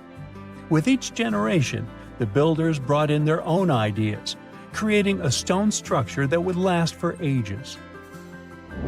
The first stage was around 3100 BCE. That's when people dug out a circular ditch and likely set up some bluestones as sort of a starter ring. Later, they added the sarsens and even topped some of them with horizontal stones to form those famous arches you see today, also known as the trilithons. These ancient builders had some challenges on their hands. How would they move the rocks? There's an old theory known as the ice road that suggests that the rocks were moved by natural icy pathways that formed during the winter. This way, they could slide the rocks down all the way to Stonehenge. But hey, if we're talking about a distance of over 100 miles, that's not too realistic. Anyways, this theory was debunked because it was warmer back then than it is today. There's also the river theory, which suggests that the rocks were floated along the river from the quarry to the site. But if we're talking about sarsen rocks, they're too heavy to float. So there goes that theory. What we're saying is, no one knows how the rocks were moved. Another interesting science tidbit came from all the research done in Stonehenge. A recent laser survey of the stones revealed the different stone working methods used, and has shown that some of the parts of the monument were more carefully finished than others. In particular, the northeast side and the inner faces of the central trilithons were finely dressed. FYI, a trilithon is one of Stonehenge's most famous shapes. It's when two huge monoliths receive a third one on top of them, connecting the two together. This fancy word is simply Greek for having three stones. But anyways, the bigger question, and the reason Stonehenge is so famous, is why it was built in the first place. Theories are all over the place, and some sound like they're straight out of a sci-fi show. So here's a rundown of the most popular ideas. There's, of course, the solar calendar theory. This one supposes that the stones are aligned with the movements of the sun, especially during the summer and winter solstices. During the summer solstice, the sun rises to the left of the heel stone, that's the lone stone outside the main circle, lighting up the entire monument. Some say it's the ancient version of a calendar, marking the year's longest and shortest days. Some archaeologists think Stonehenge might have been an ancient healing center. Pieces of bluestone have been found chipped away, possibly by people who believed they had healing powers. The theory goes that people traveled from all over to come to Stonehenge in hopes of a cure for whatever was ailing them. There's also some speculation that Stonehenge was the place to be. Think of it as an ancient gathering spot. Some evidence suggests that communities from distant areas traveled to Stonehenge for gatherings, feasts, and ceremonies. Studies of bones found near the site show they came from all over Britain, making it a sort of prehistoric meetup location. Rekhat structure is a giant formation in the Sahara that looks exactly like a giant bullseye. It's so wide that you can see it from space. Even the CIA got interested in it. In 1965, they planned a flyover looking for geomagnetic anomalies. The findings are still classified. Perhaps the theories are true, and this place is truly the lost city of Atlantis. Now, Atlantis supposedly sank beneath the waves, but recent discoveries are pointing us in a different direction. This is an ancient story that goes far back in time, and Plato was the first to mention it. The place had loads of greenery and a curious structure. 3 concentric circles of land surrounding 2 circles of water. 2 key quotes from Plato's writing suggest that Atlantis might not have been a typical island in the middle of the ocean. Plus, Atlantis had a major influence from Africa and Europe, challenging the idea of it being in the Atlantic. It turns out that the Eye of the Sahara and Atlantis look alike. When astronauts saw the Eye of Sahara from above, they initially suspected a meteorite impact crater. But the rings of the structure matched the layout described of Atlantis. More importantly, the Sahara wasn't always a desert. It turned from a tropical region into a desert around 11,000 years ago. Researchers found evidence of a massive river called the Tamarasset that could have sustained a community. This river flowed toward the Rekhat structure, aligning with Plato's description. The Trans-Saharan Seaway ran through the Sahara 50 to 100 million years ago. The sea allegedly destroyed Atlantis around 11,500 years ago, likely due to a rapid rise in sea level caused by the end of the Ice Age. NASA's worldview imagery shows patterns consistent with this theory. Those concentric rings might be a key to unlocking the secrets of our planet's evolution over millions of years. They're shaped by erosion on resilient rock layers, creating a spooky pattern of ridges and troughs. The central peak stands proud at 1,300 feet. The central part has undergone a significant erosion makeover, revealing a circular structure with a raised peak. Unlike impact craters, the Eye of the Sahara flaunts a striking balance and symmetry. Some say it results from rock uplift, sculpted by wind and water.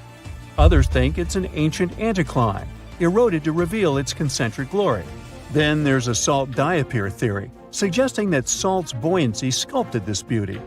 Dating techniques have proved that it formed 541 to 252 million years ago, give or take a million or two. Ancient tools are scattered around the outer rings of the structure near riverbeds. Some older stone tools have also been spotted in the same areas. And still, even though some spear points from the Neolithic period have been found, there aren't many signs that people were living there back then. The area seems to have been used for short-term activities like hunting and making tools. There are other unearthly mysteries that haunt our world. One such enigma is in Norway, the ominous Hessdalen light phenomenon, also known as the Valley of Lights, leaves scientists confused. This valley is 10 miles wide. It's quite isolated, but a peculiar blue box sits high on the hillside, equipped with cameras scanning the valley. The unsettling saga began in the 1980s, when the night sky over Hessdalen erupted with burning fireballs, a recurring spectacle that sent shivers down the spines of those who witnessed it. This wasn't a fleeting occurrence, rather it became a regular thing. Terrified locals reported encounters with these unexplained luminous phenomena, some of which happened near their homes. Unease spread like wildfire. At its peak, there were about 20 sightings every week. The phenomenon made its way into newspapers, magazines, and media worldwide. Soon, people flocked to the valley, hoping to see the lights themselves. In 1984, experts joined the fray, armed with sophisticated instruments like magnetometers, radiometers, and other ometers. What they encountered was mind-bending, lights that defied explanation. Some moved at a leisurely pace, while others raced through the sky at an astonishing 19,000 miles per hour. People tried to explain these lights: airplanes, distant reflections, ball lightning, satellites, planets, meteors. But the speed and how these lights danced ruled out all those theories. We're slowly approaching another mysterious place. This is the greatest subglacial lake among Antarctica's 675 known lakes. It can easily hide unknown life forms. This lake is beneath the East Antarctic ice sheet. Dive about 2.5 miles under the ice, and there you'll see Lake Vostok, located at 1,600 feet below sea level. This lake is 155 miles long and 31 miles wide at its broadest point. With an average depth of 1,400 feet, it's also the world's sixth largest by volume. It's like an underwater city with lofty pillars and deep basins. The secret lake was discovered in 1993, yet it had been waiting to be found down there for over 2,000 years, collecting ancient secrets. In 2012, scientists drilled through the ice, creating the longest ice core ever. They pierced the ice all the way to the lake's surface. The year 2013 brought an unexpected twist when the tranquil waters erupted during the extraction of an ice core, mixing with drilling fluids. Then they got a pristine water sample in 2015. Some believe there might be previously unknown life forms down there, since it's a fossil water reserve that's been untouched for millions of years. That could be a lot like those speculated ice-covered oceans on moons like Europa and Enceladus. It all started with a theory in the 19th century, suggesting fresh water lurking under Antarctic ice sheets. Then, in 1955, seismic soundings hinted at a subglacial lake, and by the 90s, satellite data confirmed Lake Vostok's existence. Now, Lake Vostok isn't alone. In 2005, they found an island in the middle of the lake. Then, two smaller lakes joined the party. They suspect that a secret network of subglacial rivers might link these lakes. Now, very far away from Antarctica, in Venezuela, Catatumbo lightning presents a sinister light show at the junction of the Catatumbo River and Lake Maracaibo. This unsettling lightning phenomenon happens at about 140 to 160 nights a year, going on for 10 hours a day, and can flash up to 280 times in a single hour. The frequency of this lightning show changes with the seasons and from year to year. There was a break between January to March in 2010, causing a bit of worry that it might vanish forever. As the sun sets, winds from the east start picking up speed. This strong wind is called a nocturnal low-level jet, like what you see in the Great Plains of North America. These winds bring moisture, mostly from the Caribbean and the lake itself. This humid air hits high mountain ridges, causing thunderstorms to form over the mountains. Thanks to the ongoing wind situation, more thunderstorms appear as the night goes on. This pattern repeats itself, and is why this area has the highest annual lightning rate globally. The next place scientists cannot explain is in China. That is the Longyu Caves. They have lofty slanted roofs and sturdy pillars. The spot remained hidden for centuries. These human-made caverns, built around 2,000 years ago, decided to reveal themselves only in the 90s. Local farmers drained some ponds and unveiled 5 massive caverns. Further digging exposed an additional 19 smaller caves. They range from 60 to 110 feet in width and 26 to 50 feet in height. Archaeologists found historical relics from the reign of Emperor Zhuan of Han, dating back to over 2,000 years ago. Now, how did these caves survive for more than 2 millennia without falling apart? No ancient records explain the way they were crafted either. The walls show chisel marks, hinting at some layer-by-layer chiseling action, but the exact construction process is still a head-scratcher.